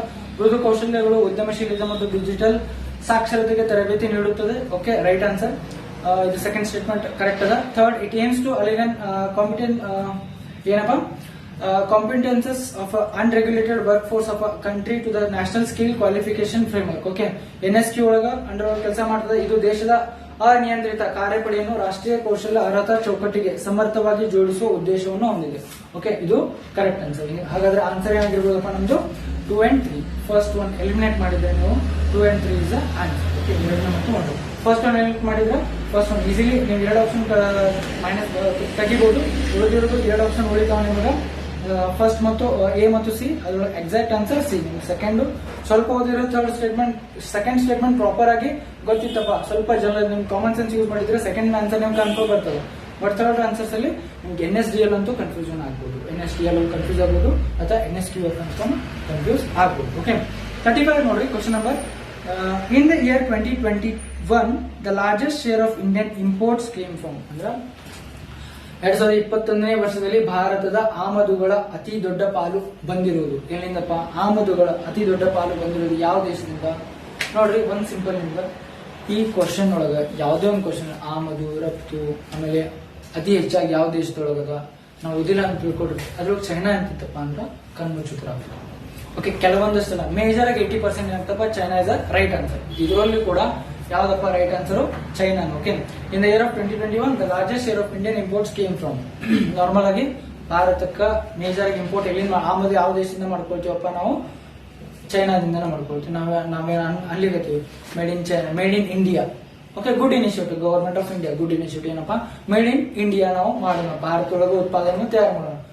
Made in China ಮೇಲೆ depend ಆಗಿರೋದು easily ನಾವು ಅದ್ರ ಮೇಲೆ depend ಆಗಿವಪ್ಪ, easily ನಾವು ಅದನ್ನ ಬಿಟ್ಕೊಳ್ಬೋದೇನೋ ಚೈನಾನ. ಹಾಗೆ ನೋಡಿದ್ರೆ ಕೆಲವೊಂದಷ್ಟು ಕಡೆ ಏನಾಗ್ತದಪ್ಪ, ಚಾನ್ಸಸ್ ಕಡಿಮೆ ಇದೆ, ಆಗ್ಬೋದು ಮೇಡ್ ಇನ್ ಇಂಡಿಯಾ ಇನ್ನೊಂದು ಸ್ವಲ್ಪ ವರ್ಷಗಳ ಕಾಲ. ಓಕೆ, ನಾವು ನೆಗೆಟಿವ್ ಆಗಿ ಮಾತಾಡಕ್ ಬರಂಗಿಲ್ಲ. ಓಕೆ, ಪಾಸಿಟಿವ್ ಆಗಿ ಮಾತಾಡೋಣ. Made in India initiative government ತಗೊಳ್ಳೋ ಸ್ಟೆಪ್ ಬೈ ಸ್ಟೆಪ್ ನಾವು ಇಂಪ್ರೂವ್ಮೆಂಟ್ ಮಾಡಬಹುದು.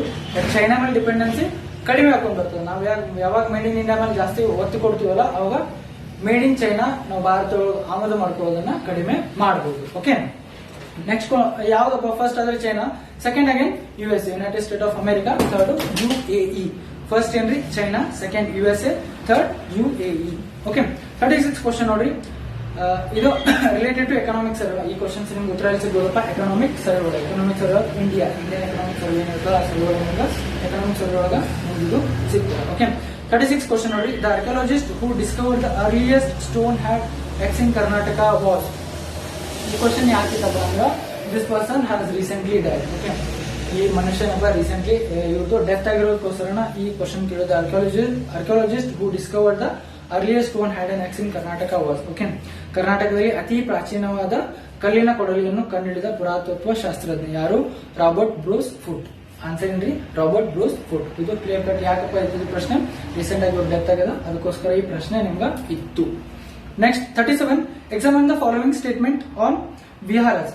ವಿಹಾರ ನೋಡ್ರಿ, ವಿಹಾರಗಳು ಕುರಿತಂತೆ ಕೆಳಗಿನ ಹೇಳಿಕೆಗಳನ್ನು ಪರಿಶೀಲಿಸಿ. ಓಕೆ, ನನ್ನ ಪ್ರಕಾರ ಇದ್ರ ಉತ್ತರ ಡಿ 1 and 2. ಓಕೆ, ಯಾಕಪ್ಪ ಎಲಿಮಿನೇಟ್ ಮಾಡಿದ್ರೆ ಕಾರಣ ಫಸ್ಟ್ ನೋಡ್ರಿ, viharas were primarily rock cut outs of residence of the monks. ಅಂದ್ರ ವಿಹಾರಗಳು ಪ್ರಮುಖವಾಗಿ ಭಿಕ್ಷುಗಳ ವಸತಿಗಾಗಿ ಖಂಡಿರಿಸಿದ ಶಿಲಾಗುಹೆಗಳು. ಓಕೆ, ಇದು ಕರೆಕ್ಟ್ ಆನ್ಸರ್, ಕರೆಕ್ಟ್ ಸ್ಟೇಟ್ಮೆಂಟ್ ಅದ. ಸೆಕೆಂಡ್, ಪ್ರತಿ ವಿಹಾರದ ಮುಂಭಾಗದಲ್ಲಿ ಸ್ತಂಭಗಳ ಜಗಲಿ ಇದೆ.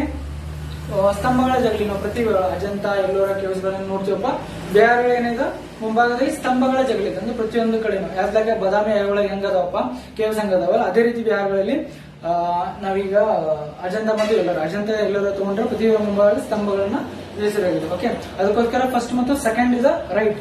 ಓಕೆ, ಥರ್ಡ್ ನೋಡ್ರಿ, the facade has a horse shoe shaped window called is a vihara window. ಅಂದ್ರೆ ಮುಂಭಾಗದಲ್ಲಿ ಕುದುರೆ ಲಾಳದ ಆಕಾರದ ಕಿಟಕಿ ಇದ್ದು ಇದನ್ನು ವಿಹಾರ ಕಿಟಕಿ ಎಂದು ಕರೆಯುತ್ತಾರೆ.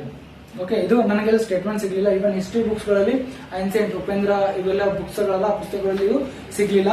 ಓಕೆ, ನನ್ನ ಪ್ರಕಾರ ಉತ್ತರ ಏನಪ್ಪಾ first and second. Okay, first and second. ಇದು ಕ್ವಶನ್ ಬೇಕಾದ್ರೆ ನೀವು ಸ್ಟಾರ್ ಮಾರ್ಕ್ ಮಾಡಿ ಇಟ್ಕೊಳ್ಬಹುದು. ಕೆಇ ಏನ್ ಕೊಡ್ತದೆ, ಕರ್ನಾಟಕ ಎಕ್ಸಾಮಿನೇಷನ್ ಅಥಾರಿಟಿ ಏನ್ ಉತ್ತರ ಕೊಡ್ತದ ಅದನ್ನ ನೋಡ್ಕೊಳ್ಬಹುದು. ಓಕೆ, ಆಲ್ಮೋಸ್ಟ್ 99% ನಾ ಕೊಟ್ಟಿರೋ ಉತ್ತರ ಜನರಲ್ ಸ್ಟಡೀಸ್ ಒಳಗ 100% ಸಾರಿ 99% ಏನಪ್ಪಾ ಕರೆಕ್ಟ್ ಅದಾವ. ಓಕೆ, 38 ನೋಡಿ, question number 38 match list 1 list 2 choose the correct answer from the codes given below. Same ಆಗಿ ಪಟ್ಟಿ 1 ಮತ್ತು ಪಟ್ಟಿ 2 ಅನ್ನು ಹೊಂದಿಸಿ ಕೆಳಗಂಡಿರುವ ಸಂಖ್ಯೆಗಳನ್ನು ಸರಿಯಾದ ಉತ್ತರವನ್ನು ಆರಿಸಿ. ಫಸ್ಟ್ ಲಿಸ್ಟ್ 1 ಲಿಸ್ಟ್ 1 ಒಳಗ ರಾಜರುಗಳ ಕಿಂಗ್ಡಮ್ಸ್ ಗಳು ಕೊಟ್ಟಾರೆ. ಯಾವ ವಂಶಸ್ಥಗಳು, ಅದರೊಳಗೆ ಯಾರು ಮೇಜರ್ ಲೀಡರ್ಸ್ ಗಳು ಇದ್ರಪ್ಪ ಅಂದ್ರೆ ರಾಜರು, ಕಿಂಗ್ಸ್. ಒಂದ್ ಕಡೆ ರಾಜವಂಶಸ್ಥಗಳು, ಆಮೇಲೆ ಒಂದ್ ಕಡೆ ರಾಜರುಗಳು. Okay, first Ganga, Kadambas, Rashtrakuta, Hoysalas. ಇದ್ರೊಳಗೆ ಯಾರಪ್ಪ ನಾವು ನಾರ್ಮಲ್ ಆಗಿ ರಾಷ್ಟ್ರಕೂಟ ಯಾರಪ್ಪ ದಂತಿದುರ್ಗ ನಮ್ಗೆ ನೆನಪು ಬರ್ತದೆ. ಇವನ್ ಪುಸ್ತಕಗಳು ನಾವು ಕರ್ನಾಟಕ ಸ್ಟೇಟ್ ಗವರ್ಮೆಂಟ್ ಆಗಿರ್ಬೋದು ಅಥವಾ ಸೆಂಟ್ರಲ್ ಗವರ್ಮೆಂಟ್ ಆಗಿರ್ಬೋದು, ರಾಷ್ಟ್ರಕೂಟ ದಂತಿದುರ್ಗ ನೆನಪು ಇದ್ದೇ ಇರ್ತಾನೆ ಎಲ್ಲರಿಗೂ. ಹಾಗಾದ್ರೆ ನಿಮ್ಗೆ ರಾಷ್ಟ್ರಕೂಟಗಳು ದಂತಿದುರ್ಗ ಗೊತ್ತಿದ್ರಪ್ಪ ಅಂದ್ರ ನೀವು ಈಸಿಲಿ ನೋಡ್ರಿ, ರಾಷ್ಟ್ರಕೂಟದ ದಂತಿದುರ್ಗ ಅಂದ್ರೆ ಆರ್ಕ್ 4 ಅನ್ನೋ ನಾವು ಉತ್ತರ ಕೊಡ್ಬೋದು. ಆರ್ಕ್ 4 ಅಂದ್ರ ಬಿ ಮತ್ತು ಸಿ ಒಳಗ ಸ್ಟಿಕ್ ಆಗಿರ್ಬೋದು. ಎ ಮತ್ತು ಡಿ ಬಗ್ಗೆ ತಲೆ ಕಟ್ಸ್ಕೊಳ್ಳೋ ಅವಶ್ಯಕತೆನೇ ಇಲ್ಲ. ದಂತಿದುರ್ಗ ನಿಮ್ಗೆ ಗೊತ್ತಿದ್ರ ರಾಷ್ಟ್ರಕೂಟದೊಳಗೆ ಬಿ ಮತ್ತು ಸಿ ಒಳಗೂ ಸ್ಟಿಕ್ ಆಗಿರ್ಬೋದು. ಬಟ್ ಗಂಗರ ಒಳಗ ಯಾವ್ದು ಬರ್ತದಪ್ಪ, ಗಂಗಾ ಕೊಂಗಣಿ ವರ್ಮ, ಗಂಗಾದೊಳಗ ಕೊಂಗಣಿ ವರ್ಮ, ಕದಂಬಾಸ್ ಸಾಲ, ರಾಷ್ಟ್ರಕೂಟ ದಂತಿದುರ್ಗ, ಹೊಯ್ಸಳಾಸ್ ಸಾಲ. ಇದ್ರೊಳಗೆ ಲಾಜಿಕಲಿ ನಾವು ಹಚ್ಬಹುದು. ಇನ್ ಕೇಸ್ ನನಗೆ ಅನ್ಸಿದ ಪ್ರಕಾರ ನಿಮ್ಗೆ ಗೊತ್ತಿಲ್ಲಪ್ಪ ಸಾಲ, ಹೊಯ್ಸಳ ಸಾಲ. ಓಕೆ, ನೀವು ಇದನ್ನು ಹಚ್ಚಿದ್ರು ಇದ್ರೊಳಗೆ ಸ್ಟಿಕ್ ಆಗಿರಪ್ಪ ಹೊಯ್ಸಳ ಸಾಲ ಅಂದ್ರೂ last D is the right answer. D ಮತ್ತು ಸಿ ಒಳಗೆ ಸ್ಟಿಕ್ ಆಗಿದ್ರ ಹೊಯ್ಸಳ ಅನ್ನೋದಕ್ಕ ನೀವು ಲಾಸ್ಟ್ ಸಾಲ ಅಂತ ಗೊತ್ತಿದ್ರಪ್ಪ. ಆಮೇಲೆ ರಾಷ್ಟ್ರಕೂಟ ದಂತಿದುರ್ಗ ಲಾಜಿಕಲಿ ಒಂದ್ ಬಿಡಿಸಬಹುದು, ದಂತಿದುರ್ಗ ಗೊತ್ತಿದ್ರ B is the right answer. Okay, again is the history question, ಇತಿಹಾಸದ್ದು ಪ್ರಶ್ನೆ. ನೆಕ್ಸ್ಟ್ ನೋಡ್ರಿ, ಈ ಕಡೆ ಹಿಂದಿದ್ದು ನೋಡಿದ್ viharas ancient history is also ancient history. Okay, Kadamba is a famous capital city. ನಮ್ ಜಿಲ್ಲೆ ಒಳಗ ಇತ್ತು, ಸ್ಪೆಷಲಿ ಬೆಳಗಾವದೊಳಗ ಹಲಸಿ ಗ್ರಂಥಗಳನ್ನ ಓದಿದ್ರೆ ಏನಪ್ಪ capital city of Kadamba. Okay, Halmidi ಶಾಸನ ಇವೆಲ್ಲ ಯಾವ ಇದ್ರೊಳಗೆ ಸಿಗ್ತದೆ ನಮಗೆ, ಕದಂಬನು, ಗಂಗರನು, ಹಿಸ್ಟ್ರಿ ನಮ್ ಡೀಟೇಲ್ ಆಗಿ ಗೊತ್ತಿತ್ತಪ್ಪ ಅಂದ್ರೆ ನಾವು ಈ ಪ್ರಶ್ನೆಗಳಿಗೆ ಉತ್ತರ ಈಸಿಲಿ ಬರೀಬಹುದು, ಸ್ಪೆಷಲಿ ಕರ್ನಾಟಕ ಹಿಸ್ಟ್ರಿ. ಓಕೆ, ನಾವು ಸೆಂಟ್ರಲ್ ಬೋರ್ಡ್ ಪುಸ್ತಕಗಳನ್ನ ಓದಬೇಕಾದ್ರೆ ಕರ್ನಾಟಕ ಹಿಸ್ಟ್ರಿ ಕಡಿಮೆ ಬರ್ತದ. ಅದಕ್ಕೆ ನಾವು ಈ KPSC ಬರೀಬೇಕಾದ್ರೆ ಸ್ಟೇಟ್ ಬೋರ್ಡ್ ಹಿಸ್ಟ್ರಿ ಬುಕ್ಸ್ ಗಳನ್ನ ಅತಿ ಹೆಚ್ಚಾಗಿ ಓದ್ಬೇಕು. ಸ್ಟೇಟ್ ಬೋರ್ಡ್ ಓದಿದ್ರಪ್ಪ ಸಾಲ್ವ್. ಓಕೆ, ನೆಕ್ಸ್ಟ್ ನೋಡ್ರಿ 13 the archaeological order in which Europeans relinquished their authority in India was. ನನಗೆ ಈ ಆಪ್ಷನ್ ಒಳಗ ಸ್ವಲ್ಪ ಕನ್ಫ್ಯೂಷನ್ ಅದ. ಇದರ ಆಪ್ಷನ್ಸ್ ಮೇ ಬಿ ಕರೆಕ್ಟ್ ಕೊಟ್ಟಿಲ್ಲ, ಗ್ರೇಸ್ ಮಾರ್ಕ್ಸ್ ನಿಮ್ಗೆ ಕೊಡಬಹುದು ಅನ್ನೋ ಚಾನ್ಸಸ್ ಅದ. ಯಾಕಪ್ಪ ಅಂತ ಹೇಳಿದ್ರೆ ಭಾರತವನ್ನು ತ್ಯಜಿಸಿದ ಯುರೋಪಿಯನ್ನರ ಕಾಲಾನುಕ್ರಮ ನಾವು ನೋಡಿದ್ರು, ನಾವು ಯಾವುದೇ ಪುಸ್ತಕ ನೋಡ್ರಿ ಫಸ್ಟ್ ಯಾರು ಬಂದ್ರು ಭಾರತಕ್ಕೆ ಯುರೋಪಿಯನ್ನರು ಪೋರ್ಚುಗೀಸರು, ಲಾಸ್ಟ್ ಯಾರು ಬಂದ್ರಪ್ಪ ಪೋರ್ಚುಗೀಸರು. ಇದು ಎಲ್ಲರಿಗೂ ಗೊತ್ತಿರೋದು. ಓಕೆ, ಇಲ್ಲಿ ನೋಡ್ರಿ ಕನ್ಫ್ಯೂಷನ್ ಏನಾಗ್ತದಪ್ಪ, ಇಯರ್ ವೈಸ್ ನೋಡಕ್ ಹೋದ್ರ ಪೋರ್ಚುಗೀಸರು ಡಿ ಇಸ್ ದ ಆನ್ಸರ್ ಅನ್ನಿಸ್ತದೆ. ಯಾಕಪ್ಪ, ಬ್ರಿಟಿಷರು 1950, ಫ್ರೆಂಚರು 1954 ಒಳಗ, ಆಮೇಲೆ ಡಚರು 1759. ಇದು ಆಕ್ಚುಲಿ ಡಚ್ ಫಸ್ಟ್ ಬರಬೇಕಿತ್ತು, ಅಗೇನ್ ಬ್ರಿಟಿಷ್, ಅಗೇನ್ ಪೋರ್ಚುಗೀಸ್, ಆಮೇಲೆ 1954. ಪೋರ್ಚುಗೀಸ್ ಯಾವಾಗ ಹೋಗಿದ್ರಪ್ಪ ನೋಡ್ರಿ, ಬ್ರಿಟಿಷರು 1947 to 1950 ಈ ಪೀರಿಯಡ್ ಒಳಗೆ ಹೋದ್ರು, ಫ್ರೆಂಚರು 1954 ಒಳಗೆ ಹೋದ್ರು. ಅಂದ್ರೆ ಬ್ರಿಟಿಷರು ಹೋದಾದ್ಮೇಲೆ ಫ್ರೆಂಚರು ಹೋಗ್ಯಾರ. ಡಚರು ಎಲ್ಲರಿಗಿಂತ ಮೊದಲು ಪೋರ್ಚುಗೀಸರು ಮತ್ತು ಬ್ರಿಟಿಷರು ಇವಕ್ಕಿಂತ ಮೊದಲು ಯಾರು ಹೋಗ್ಯಾರಪ್ಪ 1759 ಅರೌಂಡ್ 1759 ಒಳಗೆ ಡಚ್ ರೂಲಿಂದ ಹೋಗ್ಯಾರ. ಲಾಸ್ಟ್ ಉಳಿತದ ನಮಗ 1961 ಒಳಗ ಪೋರ್ಚುಗೀಸರು ಇಲ್ಲಿ ಭಾರತವನ್ನ ಬಿಟ್ಟು ಹೋಗ್ಯಾರ. ನಮ್ಗೆ ಗೊತ್ತಿರೋ ಪ್ರಕಾರ ಭಾರತವನ್ನು ಲಾಸ್ಟ್ ಕೊನೆದಾಗ ಯಾರು ಬಿಟ್ರಪ್ಪ ಸೀಕ್ವೆನ್ಸ್ ಆಗಿ ಪೋರ್ಚುಗೀಸರು. ಓಕೆ, ಭಾರತವನ್ನು ತಿಳಿಸಿ ಯುರೋಪಿಯನ್ನರ ಕಾಲಾನುಕ್ರಮ ಫಸ್ಟ್ ಆಕ್ಚುಲ್ ಆಗಿ ಡಚ್ಚರು ಬರಬೇಕು, ಸೆಕೆಂಡ್ ಬ್ರಿಟಿಷರು ಬರಬೇಕು, ಥರ್ಡ್ ಫ್ರೆಂಚ್ ಅವರು ಬರಬೇಕು, ಲಾಸ್ಟ್ ಪೋರ್ಚುಗೀಸರು ಬರಬೇಕು. ಈ ರೀತಿ ಸೀಕ್ವೆನ್ಸ್ ಇರಬೇಕಿತ್ತು. ಬಟ್ ಇಲ್ಲಿ ಸೀಕ್ವೆನ್ಸ್ ಒಳಗ ಮಿಸ್ ಮ್ಯಾಚ್ ಆಗಿದೆ. ಮೇ ಬಿ ಗ್ರೇಸ್ ಮಾರ್ಕ್ಸ್ ಕೊಡಬಹುದು. ಬಟ್ ನೋಡ್ರಿ ಇನ್ನು ಈ ಕ್ವಶನ್ ಅನ್ನು ಸ್ಟಾರ್ಟ್ ಮಾಡಿ, ಇದು ಕ್ವಶನ್ ಅನ್ನ ಸ್ಟಾರ್ಟ್ ಮಾಡಿ ಇಡಬಹುದು. ಓಕೆ, ನೆಕ್ಸ್ಟ್ ನೋಡ್ರಿ, ರಸ್ಟ್ ಗೋಫರ್ ಸತ್ಯ ಹೇಳುವ ಎಂಬ ಪತ್ರಿಕೆಯನ್ನು ಆರಂಭಿಸಿದವರು. ಸತ್ಯ ಹೇಳುವ ಎಂಬ ಪತ್ರಿಕೆಯನ್ನು ಆರಂಭಿಸಿದವರು ಉತ್ತರ ಇದಕ್ಕ ದಾದಾಬಾಯಿ ನವರೋಜಿ. ಸತ್ಯ ಹೇಳುವ ಪತ್ರಿಕೆಯನ್ನು ಆರಂಭಿಸಿದವರು ಯಾರಿ? ದಾದಾಬಾಯಿ ನವರೋಜಿ. ಅದೇ ರೀತಿ ರಾಜಾರಾಮ್ ಮೋಹನ್ ರಾಯ್ ಸಾಮವೇದ ಕಮುದ ಅನ್ನೋ ನ್ಯೂಸ್ ಪೇಪರ್ ಅನ್ನ ಸ್ಟಾರ್ಟ್ ಮಾಡ್ತಾರ. ಆಮೇಲೆ ದಿನೇಶಾ ವಾಚ ಇದನ್ನ ಕಾಂಗ್ರೆಸ್ ಒಬ್ಬ ಮೆಂಬರ್ ಆಗಿದ್ರು. ಇನಿಷಿಯಲ್ ಸ್ಟೇಜ್ ಅಲ್ಲಿ ಕಾಂಗ್ರೆಸ್ ಪಾರ್ಟಿ ಏನ್ ಫಾರ್ಮ್ ಮಾಡತ್ತಿದ್ದಿಲ್ಲ ಆ ಟೈಮ್ ಒಳಗ ಇವರು ಫಿರೋಜ್ ಶಾ ಮೆಹ್ತಾ. ಓಕೆ, ಲಾಸ್ಟ್ ನಿಮ್ಗೆ ಆಪ್ಷನ್ ಕೊಟ್ಟರೆ ಫಿರೋಜ್ ಶಾ ಮೆಹ್ತಾ, ಬಟ್ ಅದು ರೈಟ್ ಆನ್ಸರ್ ಇಲ್ಲ. Right answer is option D, Dadabhai Naoroji. Dadabhai ನವರೋಜಿನ ಕರೆಕ್ಟ್ ಆನ್ಸರ್. ಓಕೆ, 41 ನೋಡ್ರಿ, 40ನೇ ಕ್ವಶನ್.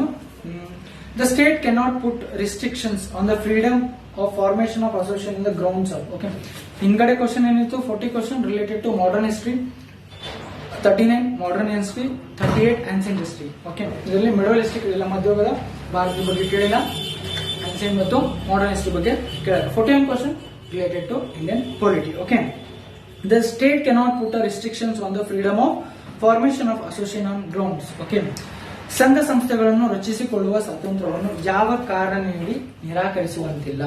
ಓಕೆ, ಯಾವ ಒಂದು ಕಾರಣ ನೀಡಿ ಈ ಸಂಘ ಸಂಸ್ಥೆಗಳನ್ನ ನಿರಾಕರಿಸುವಂತಿಲ್ಲಪ್ಪ. ಓಕೆ, ಈ ಸಂಘ ಸಂಸ್ಥೆಗಳು ಯಾವ ಆರ್ಟಿಕಲ್ ಒಳಗೆ ಬರ್ತದ? Freedom of speech and expression ಅನ್ನೋದು ಆರ್ಟಿಕಲ್ 19(1) ಸಬ್ ಕ್ಲಾಸ್ ಎ ಒಳಗ ಈ ಸಂಘ ಸಂಸ್ಥೆಗಳ ಉಲ್ಲೇಖ ಅದ. Okay, article 19(1) sub clause A. Okay, ಇದರ ಆನ್ಸರ್ ರಾಷ್ಟ್ರ ರಕ್ಷಣೆ. ಯಾಕಪ್ಪ ಕಾನ್ಫಿಡೆಂಟ್ ಆಗಿ ಹೇಳ್ತೀನಿ ಅಂದ್ರ, ಯಾವ ಕೇಸಪ್ಪ ಅಂದ್ರ ಕೇಸು ಬೆನ್ವಂತಿ ವರ್ಸಸ್. ಓಕೆ, ಕೇಸನ್ನ ನೋಡೋಣ. ಯಾವ ಕೇಸ್ ಇಲ್ಲ ಬರೆದಿಟ್ಟಿದ್ದೆ. ಸಂಘ ಸಂಸ್ಥೆ ರಚನೆಗಳು ಸ್ವಾತಂತ್ರ್ಯ ಯಾವ ಕಾರಣ ನಿರಾಕರಿಸುವುದಿಲ್ಲಪ್ಪ? ಲಾಸ್ಟ್ ಆಪ್ಷನ್ ಇಸ್ ರಾಷ್ಟ್ರ ಸಂರಕ್ಷಣೆ. Then union of India versus Dhanyavati case something ಏನೋ union of India versus Dhanyavati case ಇದೆ. ಈ ಕೇಸ್ ರಿಲೇಟೆಡ್ ಏನಪ್ಪಾ, ಈ ಕಾನ್ಫಿಡೆಂಟ್ ಆಗಿ ಹೇಳ್ಬೋದೇನಪ್ಪ, ಉತ್ತರ ರಾಷ್ಟ್ರ ರಕ್ಷಣೆ ಅನ್ನೋದು. ಈ ಸಂಘ ಸಂಸ್ಥೆಗಳು ರಚಿಸಿರುವ ಸ್ವಾತಂತ್ರ್ಯ ಯಾವ ಕಾರಣ ನೀಡಿ ನಿರಾಕರಿಸುವಂತಿಲ್ಲ. ಈ ಯಾವ ರೀಸನ್ ನೀಡಿ ಈ ಸಂಘ ಸಂಸ್ಥೆಗಳನ್ನ ನಿರಾಕರಿಸುವಂತಿಲ್ಲಪ್ಪ? ರಾಷ್ಟ್ರ ರಕ್ಷಣೆ ಅನ್ನೋ ಒಂದು ಕಾರಣ ನೀಡಿ ಈ ಸಂಘ ಸಂಸ್ಥೆಗಳನ್ನ ನಿರಾಕರಿಸುವಂತಿಲ್ಲ. ಫಸ್ಟ್ ಆಪ್ಷನ್ ಸಾರ್ವಜನಿಕ ವ್ಯವಸ್ಥೆ, ರೈಟ್. ಭಾರತ ಸಾರ್ವಭೌಮತ್ವ ಮತ್ತು ಸಮಗ್ರತೆಗಾಗಿ ಆಮೇಲೆ ಸಾರ್ವಜನಿಕ ನೀತಿ, article 19(1) sub clause A. Okay, next question ನೋಡ್ರಿ, 42. Who appoints the chief election commissioner of India? Again easy question. ನಿಮ್ ಕಾನ್ಸ್ಟಿಟ್ಯೂಷನಲ್ ಬಾಡೀಸ್ ಗಳ ಬಗ್ಗೆ ಓದಿದ್ರಪ್ಪ, UPSC, ಆಮೇಲೆ ಎಲೆಕ್ಷನ್ ಕಮಿಷನ್ ಆಫ್ ಇಂಡಿಯಾ, ಇವೆಲ್ಲ ಈ ಕಾನ್ಸ್ಟಿಟ್ಯೂಷನಲ್ ಬಾಡೀಸ್ ಅಂಡರ್ ಬರ್ತದ. ಅದ್ರೊಳಗೆ ಓದಿದ್ರ ನೀವು ಯಾರು ಸೆಲೆಕ್ಟ್ ಮಾಡ್ತಾರಪ್ಪ? The president of India. Okay, ಯಾರು ಸೆಲೆಕ್ಟ್ ಮಾಡ್ತಾರೆ? ಭಾರತದ ಚುನಾವಣಾ ಆಯೋಗದ ಮುಖ್ಯಸ್ಥರನ್ನು ಯಾರು ನೇಮಕ ಮಾಡುತ್ತಾರೆ ಅಂತ ಕೇಳಿದ್ರೆ ರಾಷ್ಟ್ರಪತಿಗಳು. ಎಷ್ಟು ವರ್ಷ ಸಲುವಾಗಿ? 6 ಇಯರ್ ಟೆನ್ಯೂರ್. ಓಕೆ, ರಾಷ್ಟ್ರಪತಿ ಎಷ್ಟು ವರ್ಷ ಟೆನ್ಯೂರ್ ಇರ್ತದೆ? ಚೀಫ್ ಎಲೆಕ್ಷನ್ ಕಮಿಷನರ್ಗೆ 6 ವರ್ಷಗಳ ಟೆನ್ಯೂರ್ ಇರ್ತದೆ. Okay, chief election commissioner. Okay, ಆಮೇಲೆ UPSC union public service commission chief, ಇದನ್ನೆಲ್ಲ ಯಾರು ಅಪಾಯಿಂಟ್ ಮಾಡ್ತಾರಪ್ಪ ಅಂದ್ರೆ president of India. Okay, article 324. Okay, article 324 election commission of India ಬಗ್ಗೆ ಉಲ್ಲೇಖ ಮಾಡಿದ್ರು. ಓಕೆ, ನೆಕ್ಸ್ಟ್ ನೋಡ್ರಿ, 43rd question. The representatives from the state and union territories in the council of state Rajya Sabha shall not be more then. ರಾಜ್ಯಸಭೆಯಲ್ಲಿ ವಿವಿಧ ರಾಜ್ಯಗಳಿಂದ ಆರಿಸಿ ಬರುವ ಪ್ರತಿನಿಧಿಗಳ ಸಂಖ್ಯೆ ಡ್ಯಾಶ್ ಮೀರುವಂತಿಲ್ಲ. ಉತ್ತರ ಇದಕ್ಕ ಆಪ್ಷನ್ ಬಿ, 250. ಈ 250 ಒಳಗೂ 238 ಮೆಂಬರ್ಸ್ ಏನಪ್ಪ ರಿಪ್ರೆಸೆಂಟೇಟಿವ್ ಸ್ಟೇಟ್ ಗಳಿಂದ ಆರ್ಸ್ ಬರ್ತಾರೆ. ರಿಮೈನಿಂಗ್ 12 ಪೇಪರ್ಸ್ ಅನ್ನ ಏನ್ ಮಾಡ್ತಾರಪ್ಪ, ಇವುಗೊಂಡು ನಾಮಿನೇಟ್ ಮಾಡ್ತಾರೆ. ಯಾರು ನಾಮಿನೇಟ್ ಮಾಡ್ತಾರ? Again president of India nominate ಮಾಡ್ತಾರೆ. ಈ ನಾಮಿನೇಟೆಡ್ ಮೆಂಬರ್ಸ್ ಇದ್ರೊಳಗ ಸ್ಪೆಷಲಿ ಕೆಲವೊಂದಷ್ಟು ಫೀಲ್ಡ್ ಒಳಗೆ ಸ್ಕಿಲ್ ರಿಲೇಟೆಡ್ ಟು ಸ್ಪೋರ್ಟ್ಸ್ ಇರ್ಬೋದು, ರಿಲೇಟೆಡ್ ಟು ಅಕಾಡೆಮಿಕ್ಸ್ ಗಳಲ್ಲಿ ಇರ್ಬೋದು. ಈ ಒಂದು ಕೆಲವೊಂದಷ್ಟು ವ್ಯಕ್ತಿಗಳನ್ನ ಏನ್ ಮಾಡ್ತಾರಪ್ಪ, ರಾಷ್ಟ್ರಪತಿಗಳು ಆಯ್ಕೆಯನ್ನ ಮಾಡ್ತಾರೆ. ಓಕೆ, 232 ಸ್ಟೇಟ್ ಗಳಿಂದ ಆರ್ಸ್ ಬರ್ತಾರೆ. ರಿಮೈನಿಂಗ್ 12 ಮೆಂಬರ್ಸ್ ಏನ್ ಬರ್ತಾರಪ್ಪ, ನಾಮಿನೇಟ್ ಆಗಿ ಬರ್ತಾರೆ ಫ್ರಮ್ ಪ್ರೆಸಿಡೆಂಟ್ ಗಳಿಂದ ನಾಮಿನೇಟ್ ಆಗಿ 12 ಮೆಂಬರ್ಸ್ ಗಳು ಬರ್ತಾರೆ. ಓಕೆ, ಹಾಗಾದ್ರೆ ಇದ್ರ ಉತ್ತರ ರಾಜ್ಯಸಭೆಯಲ್ಲಿ ವಿವಿಧ ರಾಜ್ಯಗಳಿಂದ ಆರಿಸಿ ಬರುವ ಪ್ರತಿನಿಧಿಗಳ ಸಂಖ್ಯೆ ಎಷ್ಟಾಗಿರ್ತದಪ್ಪ? 250. ಓಕೆ, ನೆಕ್ಸ್ಟ್ ನೋಡ್ರಿ question number 44 under financial emergency ಹಣಕಾಸು ತುರ್ತು ಪರಿಸ್ಥಿತಿಯಲ್ಲಿ ಆರ್ಟಿಕಲ್ 360, ಆರ್ಟಿಕಲ್ 352, ಆರ್ಟಿಕಲ್ 356 ನಾವು ಎಮರ್ಜೆನ್ಸಿಯನ್ನ 2 ಫಾರ್ಮ್ ಒಳಗ ಇದ್ ಮಾಡ್ತೀವಿ. ಓಕೆ ಸಾರಿ 3 ಫಾರ್ಮ್ ಒಳಗ ಡಿವೈಡ್ ಮಾಡ್ತೀವಿ. ಒಂದು ನೋಡ್ರಿ, ಇದು ನಮ್ಗೆ ಕ್ವಶನ್ ಕೊಟ್ಟಿರೋದು financial emergency, national emergency, sorry first one national emergency under article 352 national emergency. Second one presidential emergency ಅಪ್ಪ ಎದ್ರೊಳಗೆ ಬರ್ತದೆ ಎಮರ್ಜೆನ್ಸಿ ಆರ್ಟಿಕಲ್ 356. ಓಕೆ, ಈ ಫೈನಾನ್ಷಿಯಲ್ ಎಮರ್ಜೆನ್ಸಿ ಅನ್ನೋದು ಆರ್ಟಿಕಲ್ 360. ಫೈನಾನ್ಷಿಯಲ್ ಎಮರ್ಜೆನ್ಸಿ ಆರ್ಟಿಕಲ್ 360 ಒಳಗೆ ಏನ್ ಮಾಡ್ತೀವಪ್ಪ, ಫೈನಾನ್ಷಿಯಲ್ ಎಮರ್ಜೆನ್ಸಿ ಅನ್ನ ಉಲ್ಲೇಖ ಇದೆ. ಇದ್ರೊಳಗೆ ಏನಾದ್ರು ನೋಡ್ರಿ ಕ್ವಶನ್ಸ್, ಭಾರತಕ್ಕ ಇವೆರಡು ಎಮರ್ಜೆನ್ಸಿ ಬಂದು ಆರ್ಟಿಕಲ್ 352, 356. ಓಕೆ, 356 ಅನ್ನ ನಾವು ರೀಸೆಂಟ್ ಆಗಿ ಮಹಾರಾಷ್ಟ್ರದಲ್ಲಿ ನೋಡಿರ್ತೀವಿ. ಅಗೇನ್ ಕರ್ನಾಟಕದಲ್ಲಿ ಗವರ್ಮೆಂಟ್ಸ್ ಏನ್ ಮರ್ಜ್ ಆಗ್ತಾವಪ್ಪ ಅಥವಾ ಕೆಲವೊಂದು ಪಾರ್ಟಿಗಳು ಮರ್ಜ್ ಆಗ್ತಾವಾಗ ಮೆಜಾರಿಟಿ ಇರಂಗಿಲ್ಲ. ಆ ಸಿಚುವೇಶನ್ ಪ್ರೆಸಿಡೆಂಟಲ್ ಎಮರ್ಜೆನ್ಸಿನ ನಾವು ತರ್ತೀವಿ. ಅಲ್ಲಿ ಯಾರು ರೂಲ್ ಮಾಡ್ತಾರೋ ಆ ಸ್ಟೇಟ್ ಒಳಗ ಯಾರು ಇರ್ತಾರಪ್ಪ ಅಧಿಕಾರಕ್ಕೆ, ಸಿಎಂ ಇರಲಿಲ್ಲ ಅಂದ್ರ ರಾಜ್ಯಪಾಲರು ಆ ಸ್ಟೇಟ್ ಅನ್ನ ನೋಡ್ಕೊಳ್ತಿರ್ತಾರ. ಈ ಎರಡು ಎಮರ್ಜೆನ್ಸಿಗಳನ್ನ ನೋಡಿ, article 352 national emergency, okay, article 356 presidential ಎಮರ್ಜೆನ್ಸಿನ ನಾವೆರಡು ನೋಡಿವಿ. ಬಟ್ ಫೈನಾನ್ಷಿಯಲ್ ಎಮರ್ಜೆನ್ಸಿ ಭಾರತ ಇನ್ನೂ ಕಂಡಿಲ್ಲ, ಕಾಣೋದು ಬೇಡ. ಓಕೆ, ಫೈನಾನ್ಷಿಯಲ್ ಎಮರ್ಜೆನ್ಸಿ ನಾವೇನೋ ಕೊರೋನಾ ಟೈಮ್ ಆಗತ್ತಿದ್ದು ಫೈನಾನ್ಷಿಯಲ್ ಎಮರ್ಜೆನ್ಸಿ ಭಾರತಕ್ಕೆ ಬರ್ಬೋದಪ್ಪ, ಫೈನಾನ್ಷಿಯಲ್ ಎಮರ್ಜೆನ್ಸಿ ಬರ್ಬೋದು. ಫೈನಾನ್ಷಿಯಲ್ ಎಮರ್ಜೆನ್ಸಿ ಭಾರತಕ್ಕೆ ಇನ್ನೂ ಬಂದಿಲ್ಲ, ಬರೋದು ಬೇಡ. ಓಕೆ, ಅಂದ್ರೆ ನಮ್ಗೇನಪ್ಪ ಇಂಪಾರ್ಟೆಂಟ್ ಯಾವುದು, article 360 national emergency, article 352 presidential emergency, article 356. Okay, ಈಗ ನೋಡ್ರಿ ಏನದ ನಿಮ್ಮ ಆಪ್ಷನ್ಸ್. ಹಣಕಾಸು ತುರ್ತು ಪರಿಸ್ಥಿತಿ, ನ್ಯಾಯಾಂಗದ ಸದಸ್ಯರ ವೇತನ ಕಡಿಮೆ ಮಾಡಲಾಗುವುದು. ಬಿ, ರಾಜಕಾರಣಿಗಳು ಮತ್ತು ಮಂತ್ರಿಗಳು ಹೆಚ್ಚು ತೆರಿಗೆ ಪಾವತಿಸಬೇಕಾಗುತ್ತದೆ. ಸಿ, ಹಣಕಾಸಿನ ನಿಯಮಗಳು ಕ್ಯಾನನ್ ಅನುಸರಿಸಬೇಕಾಗುತ್ತದೆ. ಎಲ್ಲಾ ನೌಕರರ ವೇತನ ಕಡಿತಗೊಳಿಸಲಾಗುತ್ತದೆ. ಎಲ್ಲಾ ನೌಕರರ ಸ್ಪೆಸಿಫಿಕ್ ಆಗಿ ಮೆನ್ಷನ್ ಮಾಡಿಲ್ಲ. ಸರ್ಕಾರಿ ನೌಕರರ ವೇತನ ಕಡಿತಗೊಳಿಸಲಾಗುತ್ತದೆ ಇತ್ತಪ್ಪ ಅಂದ್ರ ಎ ಮತ್ತು ಡಿ ಅಂತ ಆಪ್ಷನ್ ಕೊಟ್ಟಿದ್ರ ನೀವು ಕಣ್ಮುಚ್ಚಿ ಉತ್ತರ ಬರೀಬಹುದಾಗಿತ್ತು, ಎ ಮತ್ತು ಡಿ ಅಂತ. ಬಟ್ ಇಲ್ಲಿ ಏನ್ ಕೊಟ್ಟಾರ, under financial emergency even judicial members are subject to reduction in salary is a right answer. ನಿಮ್ಗೆ ಇದಾದ್ಮೇಲೆ ಯಾವ ಪುಸ್ತಕಗಳನ್ನ ನೋಡಿಯಪ್ಪ, ಆಮೇಲೆ ಯಾವ ಪುಸ್ತಕಗಳನ್ನ ಕ್ವಾಲಿಟಿ ಜಾಸ್ತಿಯಾಗಿ ಐಡೆಂಟಿಫೈ ಮಾಡಿದ್ವಿ, ಉತ್ತರ ನಮ್ಗೆ ಸಿಕ್ತು ಈಸಿಯಾಗಿ, ನಾವ್ ಇಲ್ಲಿಂದ ಓದುದು, ನಿಮ್ಗೆ ಜಾಸ್ತಿ ಇಷ್ಟ ಪ್ರಾಂಪ್ಟ್ ಆಗಿ ಉತ್ತರ ಕೊಡತ್ತೀವಪ್ಪ, ಪ್ರಾಪರ್ ಇದ ಕರೆಕ್ಟ್ ಅಂತ ಯಾಕೆ 100% ಆಗಿ ಹೇಳತ್ತೀವಿ ಅಂದ್ರ ಇಲ್ಲ. ಓಕೆ, ನಮ್ಮ ಹತ್ರ ರಿಸೋರ್ಸ್ ಅದ, ಸೋರ್ಸ್ ಅದ, ಆ ಸೋರ್ಸ್ ನೋಡಿ ನಿಮ್ಗೆ ಉತ್ತರ ಹೇಳೋದು. ಓಕೆ, ನಾವು ಇನ್ಫಾರ್ಮೇಶನ್ ನಮ್ದು ಇದರಿಂದ ಹೇಳ್ತಾ ಇಲ್ಲ. ಓಕೆ, ಅಂಡರ್ ಫೈನಾನ್ಷಿಯಲ್ ಎಮರ್ಜೆನ್ಸಿ ನ್ಯಾಯಾಂಗದ ಸದಸ್ಯರ ವೇತನ ಕಡಿಮೆ ಮಾಡಲಾಗುವುದು. ನೆಕ್ಸ್ಟ್ ನೋಡ್ರಿ, the constitution of India provides for the following number of official languages. Schedule 8 of the constitution ಏನ್ ಹೇಳ್ತದ, under schedule 8 of the constitution official languages. Okay, the Constitution of India provides for the following number of official languages. ಎಷ್ಟಪ್ಪ, ನಾವು note ಒಳಗೆ ಎಷ್ಟು ನೋಡಿರ್ತೀವಿ, 16 language ನೋಡಿರ್ತೀವಿ. Okay, ಈಗ ನಾವು ಎಲ್ಲಿ ನೋಡಿದೆವಪ್ಪ, ಎಷ್ಟು ಇರ್ತಾವ official languages under the constitution of India ಒಳಗ, ಉತ್ತರ ಸಿ 22. ಭಾರತ ಸಂವಿಧಾನದಲ್ಲಿ ಒಟ್ಟು 22 ರಾಷ್ಟ್ರ ಭಾಷೆಗಳು ಅವಕಾಶ ನೀಡಿದೆ. ಎಷ್ಟು ರಾಷ್ಟ್ರ ಭಾಷೆಗಳಿಗೆ? 22 ರಾಷ್ಟ್ರ ಭಾಷೆಗಳಿಗೆ ಅವಕಾಶ ನೀಡಲಾಗಿದೆ. The constitution of India provides the following number of official language. ನೋಡ್ರಿ, ಭಾರತದ ಸಂವಿಧಾನದಲ್ಲಿ ಒಟ್ಟು ಡ್ಯಾಶ್ ರಾಷ್ಟ್ರ ಭಾಷೆಗಳಿಗೆ ಅವಕಾಶ ನೀಡಲಾಗಿದೆ. ಓಕೆ, 22 ರಾಷ್ಟ್ರ ಭಾಷೆಗಳಿಗೆ ಏನಪ್ಪಾ ಅವಕಾಶ ನೀಡಲಾಗಿದೆ. ನೆಕ್ಸ್ಟ್ ನೋಡ್ರಿ, question number 46. The river which the tributaries Hiranyakeshi and Markandeya join the Belgaum district are. Hiranyakeshi ಮತ್ತು ಮಾರ್ಕಂಡೇಯ ಉಪನದಿಗಳು ಬೆಳಗಾವಿ ಜಿಲ್ಲೆಯಲ್ಲಿ ಯಾವ ಮುಖ್ಯ ನದಿಗೆ ಸೇರಿಕೊಳ್ಳುತ್ತವೆ? ಯಾವ ಮುಖ್ಯ ನದಿಗಳಿಗೆ ಸೇರಿಕೊಳ್ಳುತ್ತೇವಪ್ಪ? ಮೇಜರ್ ಬೆಳಗಾವಿಯಲ್ಲಿ ಗೊತ್ತದೆ ಏನು, ಬಡಬೇಸ್ Ghataprabha. Major river Ghataprabha river ಸಿಗ್ತದೆ. ಕೆಲವೊಂದು ವರ್ಷ ಮಲಪ್ರಭಾನು ಉತ್ತರ ಕೊಟ್ಟು ಬಂದಿರುವುದು, ಘಟಪ್ರಭಾ ಇದು wrong answer. Right answer is Ghataprabha. Hiranyakeshi ಮತ್ತು ಮಾರ್ಕಂಡೇಯ ಉಪನದಿಗಳು ಇಸ್ ಏನಪ್ಪ ಸಬ್ ಟ್ರಿಬ್ಯೂಟರಿ ಯಾವ್ದು? ಹಿರಣ್ಯಕೇಶಿ ಟ್ರಿಬ್ಯೂಟರಿ ಯಾವ್ದು? ಹಿರಣ್ಯಕೇಶಿ. ಘಟಪ್ರಭಾ ಟ್ರಿಬ್ಯೂಟರಿ ಯಾವುದು? ಹಿರಣ್ಯಕೇಶಿ ಮತ್ತು ಮಾರ್ಕಂಡೇಯ ನದಿಗಳು. ಓಕೆ, ನೆಕ್ಸ್ಟ್ ನೋಡ್ರಿ, ಭಾರತದ ಅತಿ ಚಿಕ್ಕ ಕೇಂದ್ರಾಡಳಿತ ಪ್ರದೇಶ. ನಾವು ಮೇನ್ ಕ್ವಶನ್, ಕೇಂದ್ರಾಡಳಿತ ಪ್ರದೇಶಗಳು ಎಷ್ಟು? ಯಾಕೆ ಕ್ವಶನ್ ಬಂತಪ್ಪ ಇದು? ಕೇಂದ್ರಾಡಳಿತ ಪ್ರದೇಶಗಳು ಯಾಕೆ ಕ್ವಶನ್ ಬಂತು? ರೀಸೆಂಟ್ ಆಗಿ ನಾವು ನೋಡಬಹುದು, ಜಮ್ಮು ಮತ್ತು ಕಾಶ್ಮೀರ, JNK ಹಾಗೂ Ladakh region. And Ladakh region ಏನಪ್ಪ, ನ್ಯೂ ಲಡಾಖ್ ರೀಜನ್ ಏನ್ ಮಾಡಿವೆ, ನ್ಯೂ ಯೂನಿಯನ್ ಟೆರಿಟರೀಸ್ ಅಂದ್ರೆ ಹೊಸ ಕೇಂದ್ರಾಡಳಿತಗಳ ಪ್ರದೇಶಗಳು. ಹಾಗಾದ್ರೆ ಎಷ್ಟು ಅದಾವ ಭಾರತದೊಳಗ ಕೇಂದ್ರಾಡಳಿತ ಪ್ರದೇಶಗಳು? ಡೆಲ್ಲಿ, ಪಾಂಡಿಚೇರಿ, ಅಂಡಮಾನ್ ನಿಕೋಬಾರ್, ಲಕ್ಷದ್ವೀಪ್, ಅಗೇನ್ ದಿಯು ದಮನ್. ದಿಯು ದಮನ್ ಏನಪ್ಪ ಸಪರೇಟ್ ಇತ್ತು, ಈಗ ದಿಯು ದಮನ್ ಏನಪ್ಪ ಮರ್ಜ್ ಮಾಡ್ಯಾರ. ಅಗೇನ್ ಚಂಡೀಗಢ.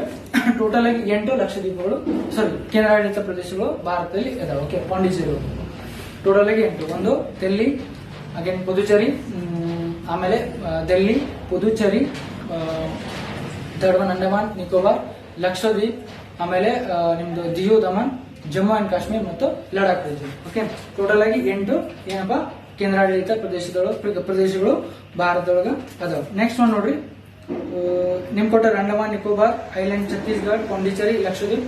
ಇದ್ರೊಳಗೆ ಉತ್ತರ ಲಕ್ಷದ್ವೀಪ್ ಅತಿ smallest union territory of India. Around ಒಂದು 32 ಐಲ್ಯಾಂಡ್ಸ್ ಗಳು, ಸಣ್ಣ ಸಣ್ಣ ಸಣ್ಣ ಸಣ್ಣ ಏನಪ್ಪ ದ್ವೀಪಗಳದಾವ. ಓಕೆ, ಅದಕ್ಕೆ ಭಾರತ ಅತಿ ಚಿಕ್ಕ ಕೇಂದ್ರಾಡಳಿತ ಪ್ರದೇಶ ಅದು ಲಕ್ಷದ್ವೀಪ್. ಲಕ್ಷದ್ವೀಪ್ ರೀಸೆಂಟ್ ಆಗಿ ನ್ಯೂಸ್ ಒಳಗಿತ್ತು ನೋಡ್ರಿ. ಯಾಕಪ್ಪ ಅಲ್ಲಂದ್ರ ಭಾರತೀಯರಿಗೆ ಏನೋ ಕಾನ್ಫ್ಲಿಕ್ಟ್ ಆಗಿತ್ತು, ಯಾರೋ ಒಬ್ಬರು ಏನಪ್ಪ ಡೆತ್ ಆಗಿತ್ತು. ಆ ಒಂದು ಇಶ್ಯೂಗೋಸ್ಕರ ಏನಪ್ಪ ಇತ್ತು ಈ ಸ್ಮಾಲೆಸ್ಟ್ ಯೂನಿಯನ್ ಟೆರಿಟರಿ ಅಂದ್ರೆ ರಿಸೋರ್ಸ್ ಪರ್ಸನ್, ಮೇನ್ ಪರ್ಸನ್ ಏನಪ್ಪ ಅಲ್ಲಿ ಲಕ್ಷದ್ವೀಪ್ ಒಳಗ ಹತ್ಯೆ ಮಾಡಲಾಗಿತ್ತು. ಓಕೆ, ನೆಕ್ಸ್ಟ್ ನೋಡ್ರಿ 48 the approximate age of the earth is ಅಂದ್ರ ಅಂದಾಜಿನ ಪ್ರಕಾರ ಭೂಮಿಯ ಆಯಸ್ಸು, ಭೂಮಿಗೆ ಎಷ್ಟಾಗಿದೆ ನಮ್ಗೆ ಆಗ್ತದಲ್ಲ ಹಂಗ ಭೂಮಿಗೂ ಆಯಸ್ ಆಗ್ತದೆ, ದಿನಾಂಕದಂತ ಭೂಮಿಗೂ ಆಯಸ್ ಆಗ್ತದೆ. ಅದೇ ರೀತಿ ಉತ್ತರ ಏನಪ್ಪ 4.6 ಬಿಲಿಯನ್ ವರ್ಷಗಳು. Again geography question.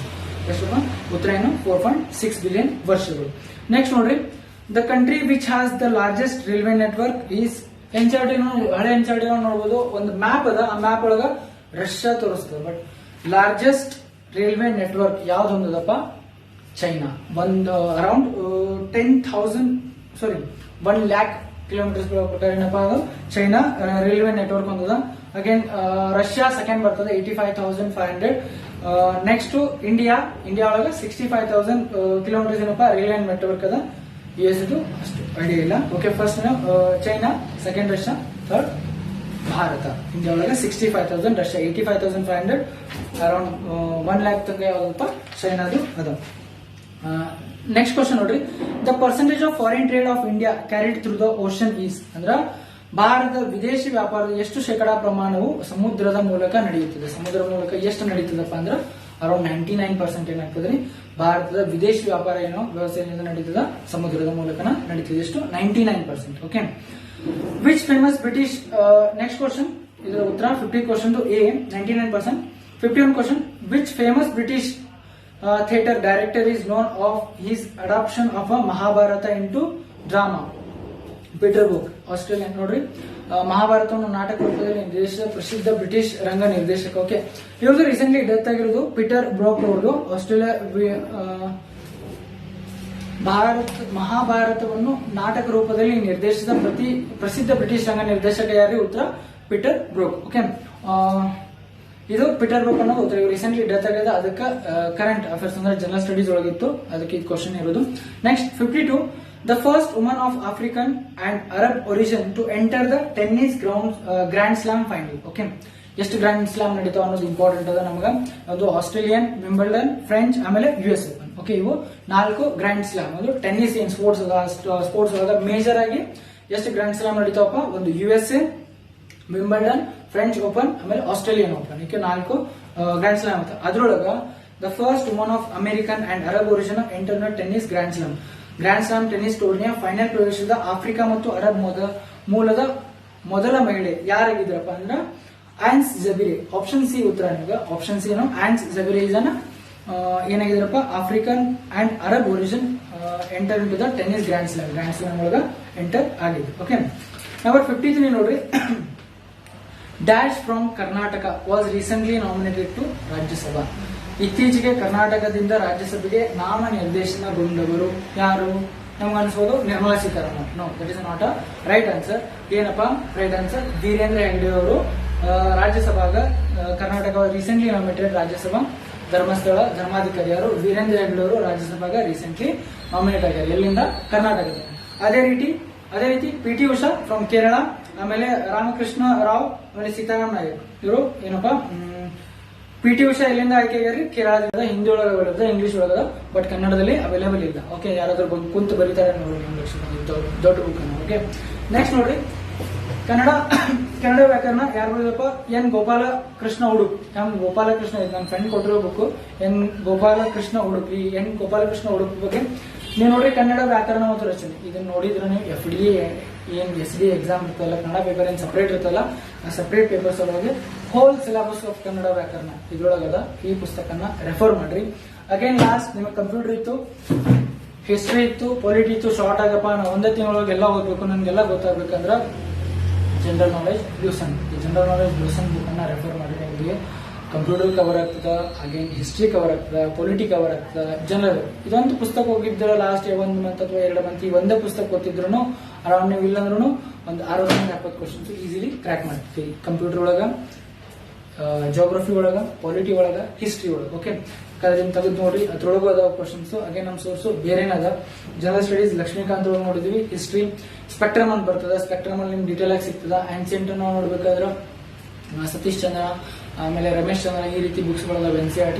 Okay, next week video ಏನ್ ಮಾಡೋಣಪ್ಪ ನಾವು UPSC ಗೆ ಮೇಜರ್ ಆಗಿ ಯಾವ ಪುಸ್ತಕಗಳು ಯಾವ ಓದ್ಬೇಕಪ್ಪ ಅನ್ನೋದನ್ನ ನಾವು ನೋಡೋಣ. ಓಕೆ, UPSC ಗೆ ಏನ್ ಸಿಲೆಬಸ್ ಇದೆ, ಯಾವ ಪೇಪರ್ ಇದೆ. ಓಕೆ, ನಮ್ಮ ಚಾನಲ್ ಮೇನ್ ಇಂಟೆನ್ಷನ್ ಏನಿರ್ತದಪ್ಪ, you want to focus only on general studies. General studies ಮೇಲೆ ಅಷ್ಟ ಫೋಕಸ್ ಮಾಡೋದು ಮೇನ್ ಆಗಿ. ಯಾವುದೇ ಎಕ್ಸಾಮ್ ಬರಲಿ, ಆ ಎಕ್ಸಾಮ್ ಒಳಗೆ ಏನ್ ಜನರಲ್ ಸ್ಟಡೀಸ್ ಕ್ವಶನ್ಸ್ ಬಂದಿರ್ತಾವಲ್ಲ ಅದನ್ನ ಡೀಟೇಲ್ ಆಗಿ ನಾವು ಎಕ್ಸ್ಪ್ಲೈನ್ ಮಾಡ್ತೀವಿ. ಓಕೆ, ಸ್ಟಾರ್ಟಿಂಗ್ ಫಸ್ಟ್ ವಿಡಿಯೋ ಮಾಡಿದ್ವಿ ಏನಂತಪ್ಪ, ಜಾಬ್ ನೋಟಿಫಿಕೇಶನ್. ಅದೇ ರೀತಿ ಈ ವಾರ ಮೇಜರ್ ಆಗಿ ಜಾಬ್ ನೋಟಿಫಿಕೇಶನ್ ಯಾವ ಬಂದವ ಅಂತ ನಾವು ನೋಡಕ್ ಹೋದ್ರ, ಜಾಬ್ ನೋಟಿಫಿಕೇಶನ್ ಗಳನ್ನ ನಾವು ನೋಡಕ್ ಹೋದ್ರ ಮೇಜರ್ ಆಗಿ ಯಾವ ಬಂದವಪ್ಪ ಈ ವಾರ ಅಂತ ನೋಡಿದ್ವಿ. First one Indian navy. Indian navy ಒಳಗ 50 ಪೋಸ್ಟ್ ಇದಾವ. SSC ಪೋಸ್ಟ್ ಇದಾವ. ಎಕ್ಸಿಕ್ಯೂಟಿವ್ ಪೋಸ್ಟ್ ಇದಾವ ಅರೌಂಡ್ 50 ಪೋಸ್ಟ್ ಇದಾವ. ಇದನ್ನು ಲಾಸ್ಟ್ ಡೇಟ್ ಟು ಅಪ್ಲೈ 6/9/2022, 6/9 ತನಕ ನೀವು ಅಪ್ಲೈ ಮಾಡಬಹುದು. ಇಂಡಿಯನ್ ನೇವಿ ಕರ್ದಾರ 10th PU ಆಮೇಲೆ any degree. Okay, 10th PU PUC ಆಮೇಲೆ ಎನಿ ಡಿಗ್ರಿ ಈ ಕ್ಯಾಂಡಿಡೇಟ್ 18ರಿಂದ 23 ಇವರು ಅಪ್ಲೈ ಮಾಡಬಹುದು. 18ರಿಂದ 23 ಯಾರ್ದು ಏಜ್ ಇದಲ್ಲಪ್ಪ ಅವರು ಇಂಡಿಯನ್ ನೇವಿ SSC ಈ ಎಕ್ಸಾಮ್ಗೆ ಅಪ್ಲೈ ಮಾಡಬಹುದು. ನೆಕ್ಸ್ಟ್ ನಾರ್ಮಲ್ ಆಗಿ BSF ಕಾನ್ಸ್ಟೇಬಲ್ ಇನ್ನು ಅವೈಲೇಬಲ್ ಸೋನ್ ಅಂತದ. ನೋಟಿಫಿಕೇಶನ್ ಇಂದ್ರೂ ಬಂದಿಲ್ಲ, 2 ಸಲ ಅಪ್ಡೇಟ್ ಆಯ್ತು, ಬಟ್ ಇನ್ನು ಅದು ಲಾಂಚ್ ಮಾಡಿಲ್ಲ. ಲಾಸ್ಟ್ ಒನ್ IBPS ಬ್ಯಾಂಕಿಂಗ್ ಅಲ್ಲಿ ಅರೌಂಡ್ 6,932 6,932 ಪೋಸ್ಟ್ ಗಳನ್ನ ಕರೆದಾರ. ಇದಕ್ಕೆ ಎಲಿಜಿಬಲ್ 21 to ಅರೌಂಡ್ 30 ಏಜ್ ತನಕ ನೀವು ಅಪ್ಲೈ ಮಾಡಬಹುದು. 21ರಿಂದ 30 ಏಜ್ ತನಕ ಎನಿ ಡಿಗ್ರಿ. ಓಕೆ, ನೀವು BA ಮಾಡಿರ್ಬೋದು, BCom ಆಗಿರ್ಬೋದು, BA ಆಗಿರ್ಬೋದು, ಮೆಡಿಕಲ್ ಫೀಲ್ಡ್ ಒಳಗೆ ಯಾವ್ದಾದ್ರು ಆಗಿದ್ರು you can apply for IBPS exam any degree ಅಂತ ಕೊಡ್ತಾರೆ. ಓಕೆ, 6,932. ನಮ್ಮ ಕೆಲವೊಂದಷ್ಟು ಜನ ಮೈಂಡ್ ಸೆಟ್ ಇರ್ತದೆ. ಓಕೆ, BCom ಮಾಡಿದವರು ಅಷ್ಟ ಬ್ಯಾಂಕಿಂಗ್ ಎಕ್ಸಾಮ್ ಕಟ್ಬೋದು, ಹಂಗೇನಿಲ್ಲ. BA ಮಾಡಿದವರು ಕಟ್ಬೋದು, BA ಮಾಡಿದವರು ಕಟ್ಬೋದು, BBA BC ಎನಿ ಡಿಗ್ರಿ ಏನ್ ಡಿಗ್ರಿ ಮುಗಿಸಿರ್ತಾರಲ್ಲ ಅವರು IBPS ಎಕ್ಸಾಮ್ ಅನ್ನ ನೀವು ಕಟ್ಬೋದು. ಈ ವಾರದ್ದು ಇದಿಷ್ಟು notifications plus KPTCL current affairs. ನಾವು ಯಾವ ಬುಕ್ ಗಳನ್ನ ಸೋರ್ಸ್ ಗಳನ್ನ ನೋಡಿದ್ದು ಇದರಲ್ಲಿ 99% ಉತ್ತರ ಏನದಪ್ಪ, 100% 99% ಏನ್ ಹೇಳ್ತಾವ ಕರೆಕ್ಟ್ ಅದಾವ. ಓಕೆ, D3 ಕ್ವಶನ್ ಪೇಪರ್ ಅನ್ನ ನಾವು ಇವತ್ತು ಡಿಸ್ಕಷನ್ ಮಾಡಿವಿ. ಓಕೆ, ಜನರಲ್ ಸ್ಟಡೀಸ್ ನಮ್ಮ ಮೇನ್ ಫೋಕಸ್ ಜನರಲ್ ಸ್ಟಡೀಸ್ ಮೇಲೆ ಇರ್ತದ. ಹಾಗೆ ನಾವು ಹೇಳಿದ ಪ್ರಕಾರ ಇನ್ನು ಈ ವಾರ ಅಥವಾ ನೆಕ್ಸ್ಟ್ ವೀಕ್ ಒಳಗ ಡೇ ಟು ಡೇ ಜನರಲ್ ಏನಪ್ಪಾ ಜನರಲ್ ಸ್ಟಡೀಸ್ ಬಗ್ಗೆ ನಾವೇನ್ ಮಾಡ್ತೀವಿ ಡಿಸ್ಕಷನ್ ಮಾಡ್ತೀವಿ. ಜನರಲ್ ಅಂದ್ರೆ ನ್ಯೂಸ್ ಪೇಪರ್ ಅಲ್ಲಿ ದ ಹಿಂದೂ ನಾವು ಮೇಜರ್ಲಿ ಫೋಕಸ್ ಮಾಡತ್ತೀವಿ. ದ ಹಿಂದೂ, ಪ್ರಜಾವಾಣಿ, ಹಾಗೆ ಇಂಡಿಯನ್ ಪ್ರೆಸ್ ಇನ್ಫಾರ್ಮೇಶನ್ ಬ್ಯೂರೋ ಒಳಗೆ ಏನ್ ನ್ಯೂಸ್ ಬಂದಿರ್ತದ ಅದನ್ನ ಕಲೆಕ್ಟ್ ಮಾಡ್ತೀವಿ. ಅಗೇನ್ ಓವರ್ ಆಲ್ ಏನ್ ನ್ಯೂಸ್ ಒಳಗೆ ಏನ್ ಡಿಸ್ಕಷನ್ ಆಗ್ತಿರ್ತದ ಅದ್ರೊಳಗೆ ನಮ್ಗೆ ಏನ್ exams related over all general studies ಅನ್ನ ನಾವು ಅಪ್ಕಮಿಂಗ್ ಡೇಸ್ ಒಳಗ ಡೇ ಟು ಡೇ ಬಿಡೋ ಪ್ಲಾನ್ ಅದ, ಅದನ್ನ ನೋಡಬಹುದು. ಅಗೇನ್ ನಿಮ್ಗೆ ಸ್ಟಾರ್ಟಿಂಗ್ ಹೇಳೋದ್ ಮರುತ್ತೆ, ಲಾಸ್ಟ್ ಎಂಡ್ ಯಾರು ನೋಡ್ತೀರಪ್ಪ ಲೈಕ್ ಮಾಡಿ, ಸಬ್ಸ್ಕ್ರೈಬ್ ಮಾಡಿ, ಅಗೇನ್ ಶೇರ್ ಮಾಡಿ. ಇದು KPTCL ಇವತ್ತು ಎಷ್ಟು ಜನ ಬರ್ದಾರಲ್ಲ ಓವರ್ ಆಲ್ ಕರ್ನಾಟಕದೊಳಗ ಅಷ್ಟು ಜನಕ್ಕ ಈ ವಿಡಿಯೋ ಹೋಗ್ಬಿಟ್ಲಿ. ಆಮೇಲೆ ಯಾಕಪ್ಪ ಅಂದ್ರೆ ಯಾಕೆ ಎಷ್ಟು ಕಾನ್ಫಿಡೆಂಟ್ ಆಗಿ ಹೇಳ್ತೀವಿ ಅಂದ್ರೆ ಈ ವಿಡಿಯೋದಲ್ಲಿ ನಾವೇನ್ ಮಾಡಿವಲ್ಲ ಅದು 99% ಉತ್ತರ ಕರೆಕ್ಟ್ ಅದಾವ related to general awareness. Okay, general awareness ಹೆಂಗೆ ಐತಲ್ಲ ಜನರಲ್ ಅವೇರ್ನೆಸ್ ಅಂಡ್ ಆಪ್ಟಿಟ್ಯೂಡ್ ಅದ್ರೊಳಗ 99% ನಾವು ಉತ್ತರ ಏನ್ ಮಾಡ್ಯವಪ್ಪ ಕರೆಕ್ಟ್ ಕೊಡ್ತೀವಿ. ಓಕೆ, ಇಲ್ಲಿಗೆ ಈ ವಿಡಿಯೋನ ಸ್ಟಾಪ್ ಮಾಡ್ತೀವಿ. Okay, next video next week ಅಥವಾ ನೆಕ್ಸ್ಟ್ ವಿಡಿಯೋನ ನಾವು ಹೇಗೆ ಲಾಂಚ್ ಮಾಡಬೇಕಾದ್ರೆ ನಿಮ್ಗೆ ಅನೌನ್ಸ್ ಮಾಡ್ತೀವಿ ಮೊದಲನೇದಾಗಿ. Okay, thank you.